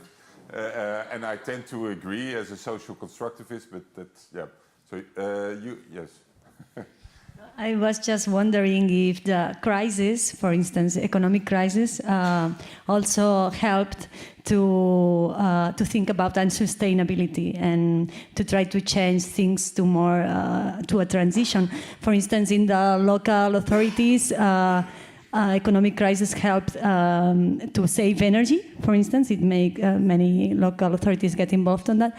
And on the food, I think an example is with orchards, with gardens, that some local governments and more local governments, instead of building buildings, they are using public spaces for social gardening and this. So sometimes maybe crises help in this transition.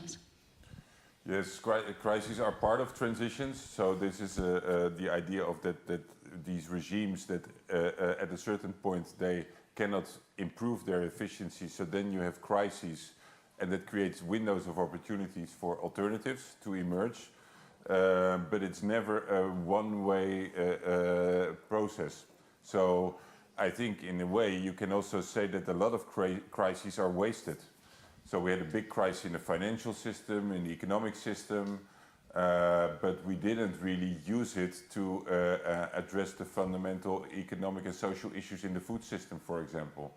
So to really change the rules. In some cases in the Netherlands there's a big debate that actually they used the crisis to strengthen the old regime. And maybe I get now to the third point, that what we see is it's not only about creating diversity in networks and of ideas and perspectives, what we discussed, but also in terms of these emerging networks and changes. So what we did was we identified a number of pathways, so communities of thought and research and practice around water or waste or security, and there are more energy, mobility maybe, urban and regional planning. They are all part of this broader process of change. So analytically speaking, there's also a challenge to look for the synergies and to not only link people, but also link content, link ideas, and integrate knowledge. So this is also something that is necessary to be able to identify and to anticipate these crises as opportunities. So the more people and ideas are connected, the bigger the chances are that if there is a window of opportunity, and that's me as a political scientist speaking, there is this alternative narrative and set of ideas and network to seize the opportunity. And the financial crisis is a big thing, but you can also have a change in the government or a local organization maybe going bankrupt or changing a strategy, or it can be citizen protest, or it can be new technology. So it's about creating this broad agenda to maybe seize the opportunities as they come by. I'm wondering right now, because we've been speaking about differences, we've been speaking about having the debate differently, we've been speaking about different debates among scientists, we've been speaking about different connections between scientists, NGOs, etc. And now we're adding one more element, the coupling with different movements towards change. How many of you, if they were to take a second, would be able to come up with someone to give a phone call to next Monday to make a new connection that helps you change this debate, that helps you bridge these different areas, that helps you find these synergies? And I would be very curious to hear a couple of these suggestions, very concrete, to see what is our potential to start building these networks? Yeah, maybe not in terms of persons, but what kind of new topics or types of actors, like the media, for example, that we briefly discussed, but maybe we're in the building of a bank. We didn't really discuss the financial sector, but that's something that is part of the financial change transition. So are there other transitions or domains that you think should be involved or and related to or relevant, and why? enough diversity here? Yes?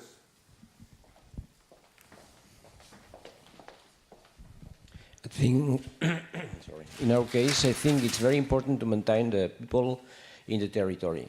So around Barcelona, we have 70% of the people of over Catalonia, and the rest it's a very few people living there.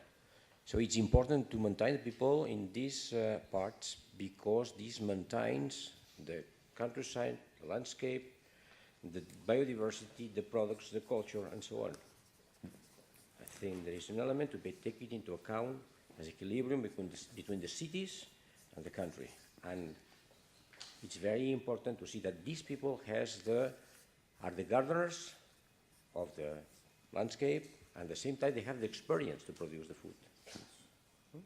So, but that relates to urban planning, or not? Yes. So,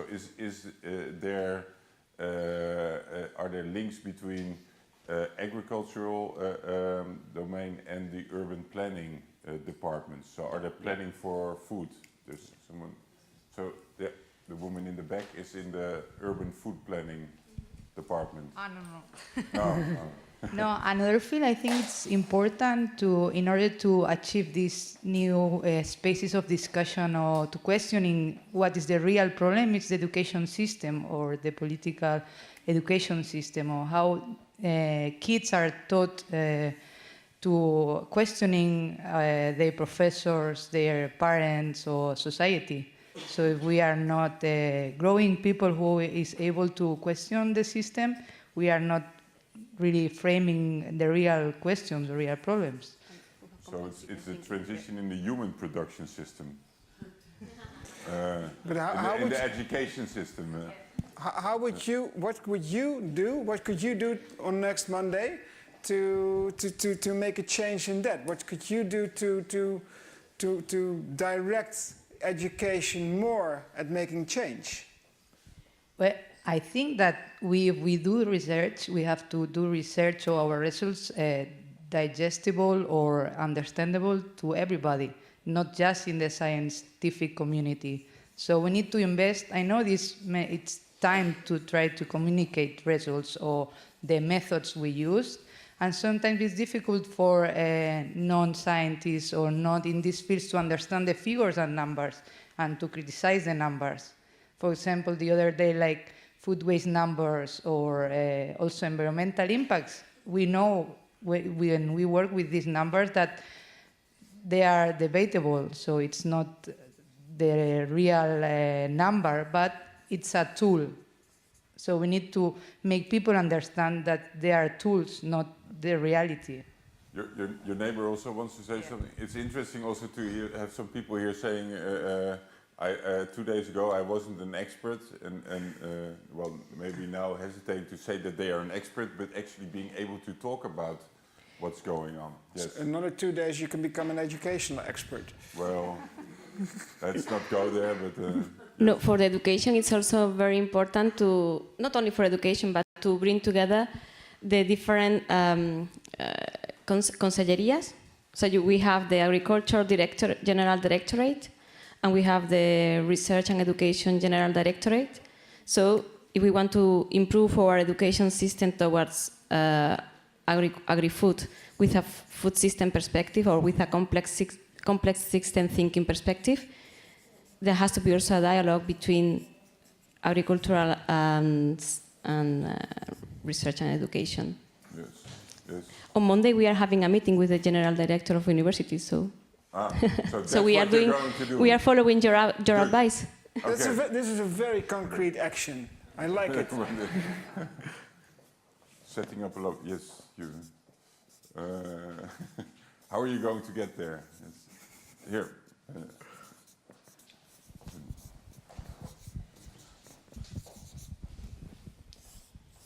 I think we are facing this debate in opinions or even beliefs, which is fair enough, I suppose, is legitimate. But from most of us in the room, that we are being trained to think very, very systematically about facts and evidence. I think to agree upon anything requires some conditions. So agreement is not something which comes free. You can agree upon a coffee break, but you need to fix your questions. Are we really asking the right questions? Do we agree in the questions we have? Are we basing our replies in the right information, in the right facts and evidence? Because if we don't have a common ground to work from, I think we are in a circle. I mean, everybody is going to keep in the comfort zone. I'm thinking, I don't think nobody in this room will never disagree in we have right to right food, nutritious food, and everything else. But how do we get there? How can we get improvements? And so forth requires objective data. And this has been one of the issues in some of the sessions.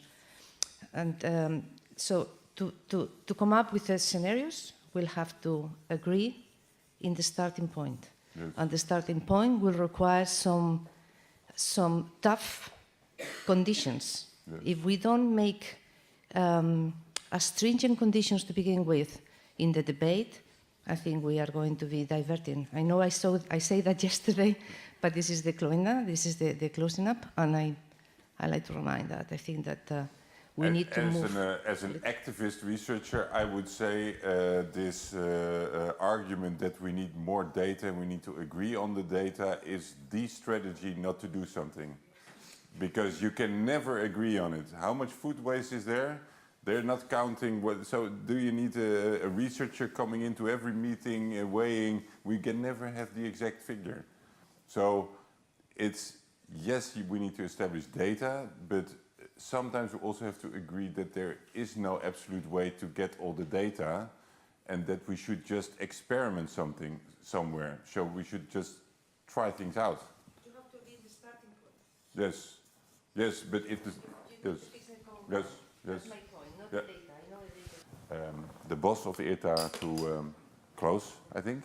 Yes? Thank you.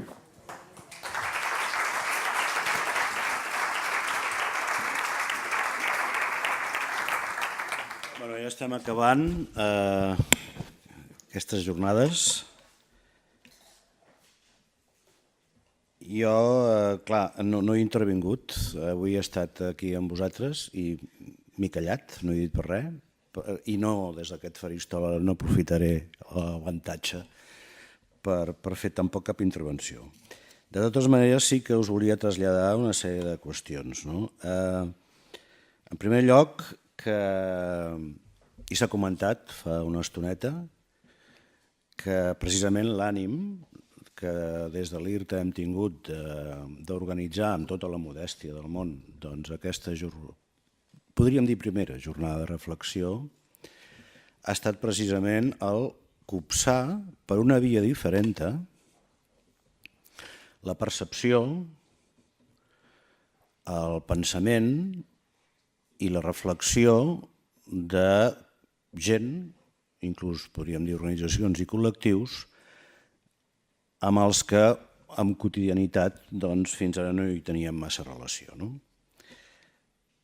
Però això no vol dir que l'IRTA hagi estat mai tancat en si mateix, perquè convindreu amb mi que hi ha molts altres actors d'aquesta xarxa que hi ha al voltant de la cadena alimentària,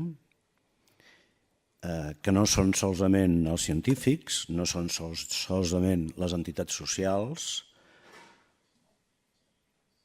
no és solament el govern de la Generalitat i les polítiques que es puguin implementar directament en el petitíssim marge que té el govern de la Generalitat, perquè ja sabeu que tot ens ve bàsicament des de la Unió Europea, sinó que hi ha un altre element fonamental que avui ha sortit molt poc en el debat, que són els 60.000 agricultors i productors catalans que fan aliments, que tenen la seva visió, que tenen les seves necessitats i amb els quals hem de comptar-hi necessàriament i escoltar molt bé amb una visió molt oberta, amb un open mind, que es diu, quina és la seva realitat, quin és el seu futur i quines són les seves necessitats, perquè són les nostres. Perquè sense ells, res del que hem parlat avui, cap escenari futur tindríem. Per tant, és fonamental que no perdem mai de vista, des de la societat urbana, que els actors principals de la producció dels aliments són els pagesos, són els ramaders i els pescadors. Bé, dit això, a mi m'ha cridat l'atenció la riquesa del debat. Us soc molt franc, jo crec que heu tocat infinitat de qüestions. Poder, el no haver massa mètode al llarg del debat, doncs poder d'una manera molt de brainstorming, una mica en alguns moments confosa, però si més no té la virtut de que ara tenim una agenda clara de temes que preocupen, de temes amb els que alguns d'ells segurament no hi havíem prestat la suficient atenció o no havíem considerat que podien jugar un paper important en la nostra reflexió en l'estratègia científica que l'organització ha de portar.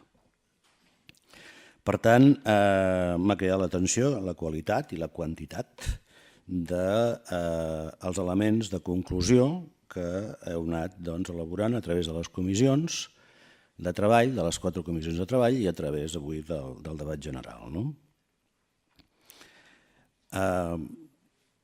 Aquestes comissions eren molt heterogènies, cosa que és molt positiu, perquè això garantia unes visions diferents. Heu treballat, jo entenc, d'una forma molt intensa i a vegades apassionada en el debat i en la generació després de les presentacions que hem vist avui. I per tant aquí ara tenim un material que, afegit a les altres vies que tenim de copsar els punts de vista de la societat, ens serà molt i molt útil, precisament ara que comencem el nou període de reflexió estratègica de la institució pels propers 4 anys. No obstant això,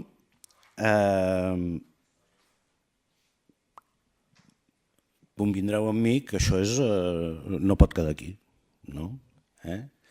sinó que ara hem de pensar, primer, com posar negre sobre blanc, a part de compartir les slides, com posar negre sobre blanc amb tot el que s'ha treballat per intentar-li treure el màxim de profit i iniciar, preveure, agendar una nova fase per continuar aprofundint aquest debat sempre amb la predisposició de tots els participants a escoltar altres visions i altres maneres de veure les coses. Perquè si volem un país nou i un país més just i un país més amable pels nostres ciutadans, hem de fugir de tota mena de dogmatisme. Tota mena de dogmatisme. Vull reconèixer públicament la tasca dels investigadors del DRIF, de la Universitat de Rotterdam, que han dinamitzat aquestes jornades.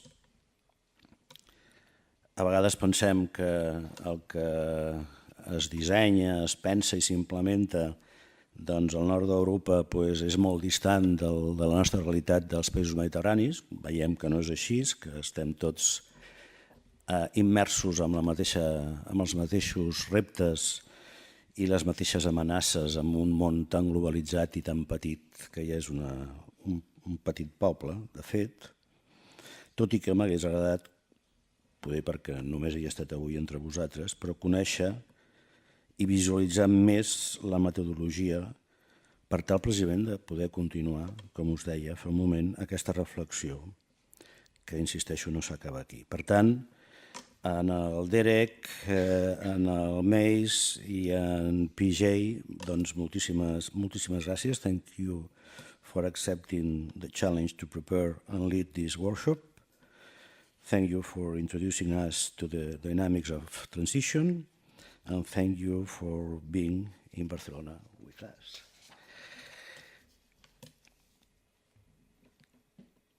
És cert que aquesta no és una activitat que organitzem quotidianament, perquè ens dediquem al nostre ofici, però com que ara estem amb aquest, li diem el 30+2, amb aquest modestíssim procés de celebració dels 32 anys, perquè quan vam fer 30 no ho vam poder fer, doncs aquests 32 anys d'existència de l'IRTA, doncs en comptes de fer grans faustes i grans espectacles mediàtics, el que hem dissenyat és una sèrie d'accions com a les que heu participat avui i ahir, precisament per que amb pocs recursos econòmics però amb molts recursos neuronals quedi un llegat que ajudi a la institució i al país, i per tant a la societat, a continuar entomant el futur amb més garanties. I que puguem celebrar 30 anys més, lògicament. I per tant, estem molt satisfets de poder haver fet això amb vosaltres, amb el Consell Assessor pel Desenvolupament Sostenible, amb l'Agència Catalana de Residus, l'Agència Catalana de l'Aigua, el Banc dels Aliments, algunes associacions empresarials, algunes ONGs, sindicats i investigadors d'altres universitats. Moltíssimes gràcies per la vostra participació i esperem que continuem tots plegats aquesta dinàmica. També voldria agrair, lògicament, a l'obra social de la Caixa que ens hagi prestat les instal·lacions del Palau i al seu director, especialment per la seva sensibilitat al respecte, amb el que, a més, ja sabeu que porten un seguit al llarg de l'any enorme d'activitats, totes elles sempre de reflexió i de debat. Ha estat per nosaltres fonamental aquest suport de la Fundació i de tot el personal del Palau Macaya, al que també li agraïm la seva dedicació i professionalitat. Bé, en quant a les conclusions, no diré res perquè portem tot el dematí parlant d'elles. En quant al debat, simplement sí que voldria fer algun apunt. El primer és que els investigadors dediquen tota la seva carrera professional, per tant tota la seva vida laboral, per un sou molt minsa, a treballar per esbrinar la realitat. I no ens agrada sentir que estem venuts a les multinacionals o coses d'aquest tipus, però sobretot, el que mai renunciarem és a utilitzar el mètode científic. Si una cosa uneix a tots els investigadors del món, una única cosa és que tots apliquem el mètode científic. I això per nosaltres no està en qüestió. Ho digui qui ho digui. I la segona qüestió que us volia dir és en relació a algun comentari que s'ha fet de les polítiques en relació a l'alimentació i a la producció agrícola i ramadera d'aquest país.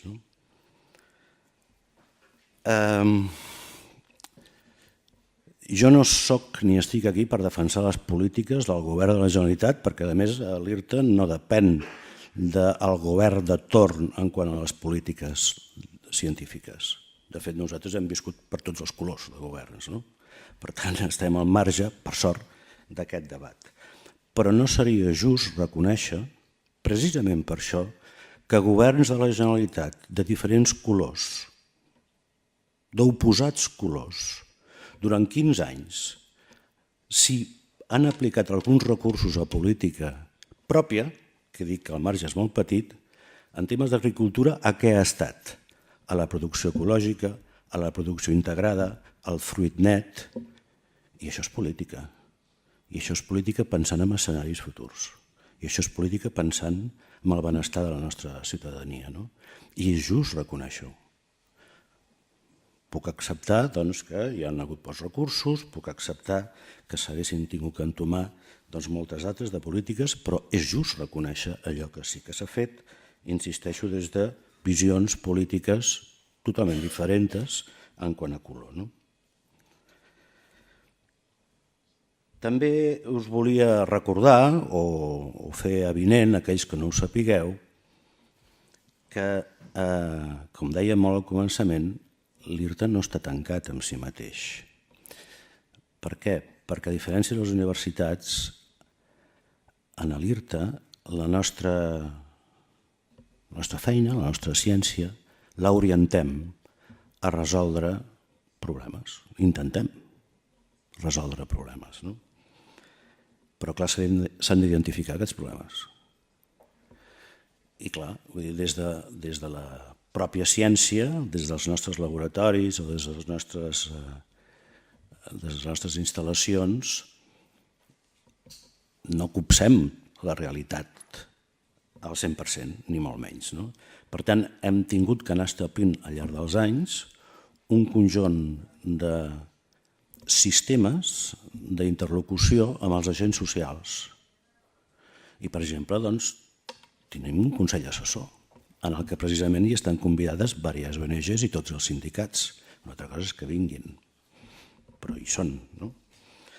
Després tenim les estacions experimentals de l'IRTA, totes tenen un consell de direcció, on està el sector representat. Tenim un gabinet de comunicació, s'ha parlat dels mèdia, tenim un gabinet de comunicació, estem presents a totes les xarxes socials i tenim una política de transferència del coneixement, també s'ha parlat aquí, de traduir el llenguatge científic i els resultats científics en llenguatge planer perquè tothom ho pugui entendre. Això ho fem, altra cosa és que no hi arribem a tot arreu, però ho fem. Vull dir, entreu a Twitter, entreu a Facebook i contínuament hi ha notícies de l'IRTA explicant el que fem. I aneu en els medis de comunicació que els hi pugui interessar mínimament els temes de l'agricultura, que són pocs, i de quan en quan aconseguim que publiquin articles de divulgació i d'explicació del que fem. Que si sumem això amb les revistetes sectorials, que també és amb llenguatge molt planer, perquè van adreçades precisament als usuaris, doncs estem a la vora de les 30.000 publicacions. Bé, per tant, fem una política pròpia d'inserció i social per intentar copsar les necessitats i també ens intentem projectar cap a la societat que ens envolta més propera. S'ha parlat d'horts urbans, per exemple. Bé, en els grans centres de l'IRTA, de comú acord amb els ajuntaments del municipi corresponent, tenim parcel·les dedicades a horts urbans. I expliquem què es pot fer i què no es pot fer, sota un punt de vista de sostenibilitat, als usuaris d'aquests horts urbans. M'enteneu? S'ha parlat de l'agricultura urbana. Aquí hi ha diversos investigadors de l'IRTA que estan immersos en el desenvolupament de tecnologies per cultiu sobre sostre, en els sostres urbans i periurbans. Treballem molt amb agricultura periurbana, pensant en el comerç de proximitat, de quilòmetre zero. Per tant, tot això ho tenim molt present. Però no podem oblidar que hem d'alimentar com a mínim a 7 milions d'habitants. Com a mínim. I per tant això mai ho podem perdre de vista. Mai. Per tant, aquesta transició ha de saber jugar precisament amb el contingut intrínsec de la paraula, conceptualment, que és una transició, que no és un canvi de full d'avui per demà, sinó que és un procés de canvi paulatí cap a uns escenaris possibles, però que no sabem quins seran, i per tant que ho hem de fer amb molta flexibilitat, amb molta resiliència, amb molta capacitat d'adaptació i des d'òptiques i punts de vista complementaris. No fos cosa que ens equivoquéssim amb la diagnosi i féssim aleshores un flac favor a la nostra societat, que és a la que ens devem. Per tant, jo crec que, insisteixo, el que hem de fer és continuar. us estic molt agraït de l'esforç que us ha representat dedicar tantes i tantes hores aquests dies a participar-hi, i us emplaço a que la propera tongada que iniciarem, esperem que no d'aquí a pocs mesos, hi torneu a ser-hi i continuem debatent i compartint visions per tal d'anar cap a allò que tots volem, que és una societat més justa per tothom. Moltes gràcies.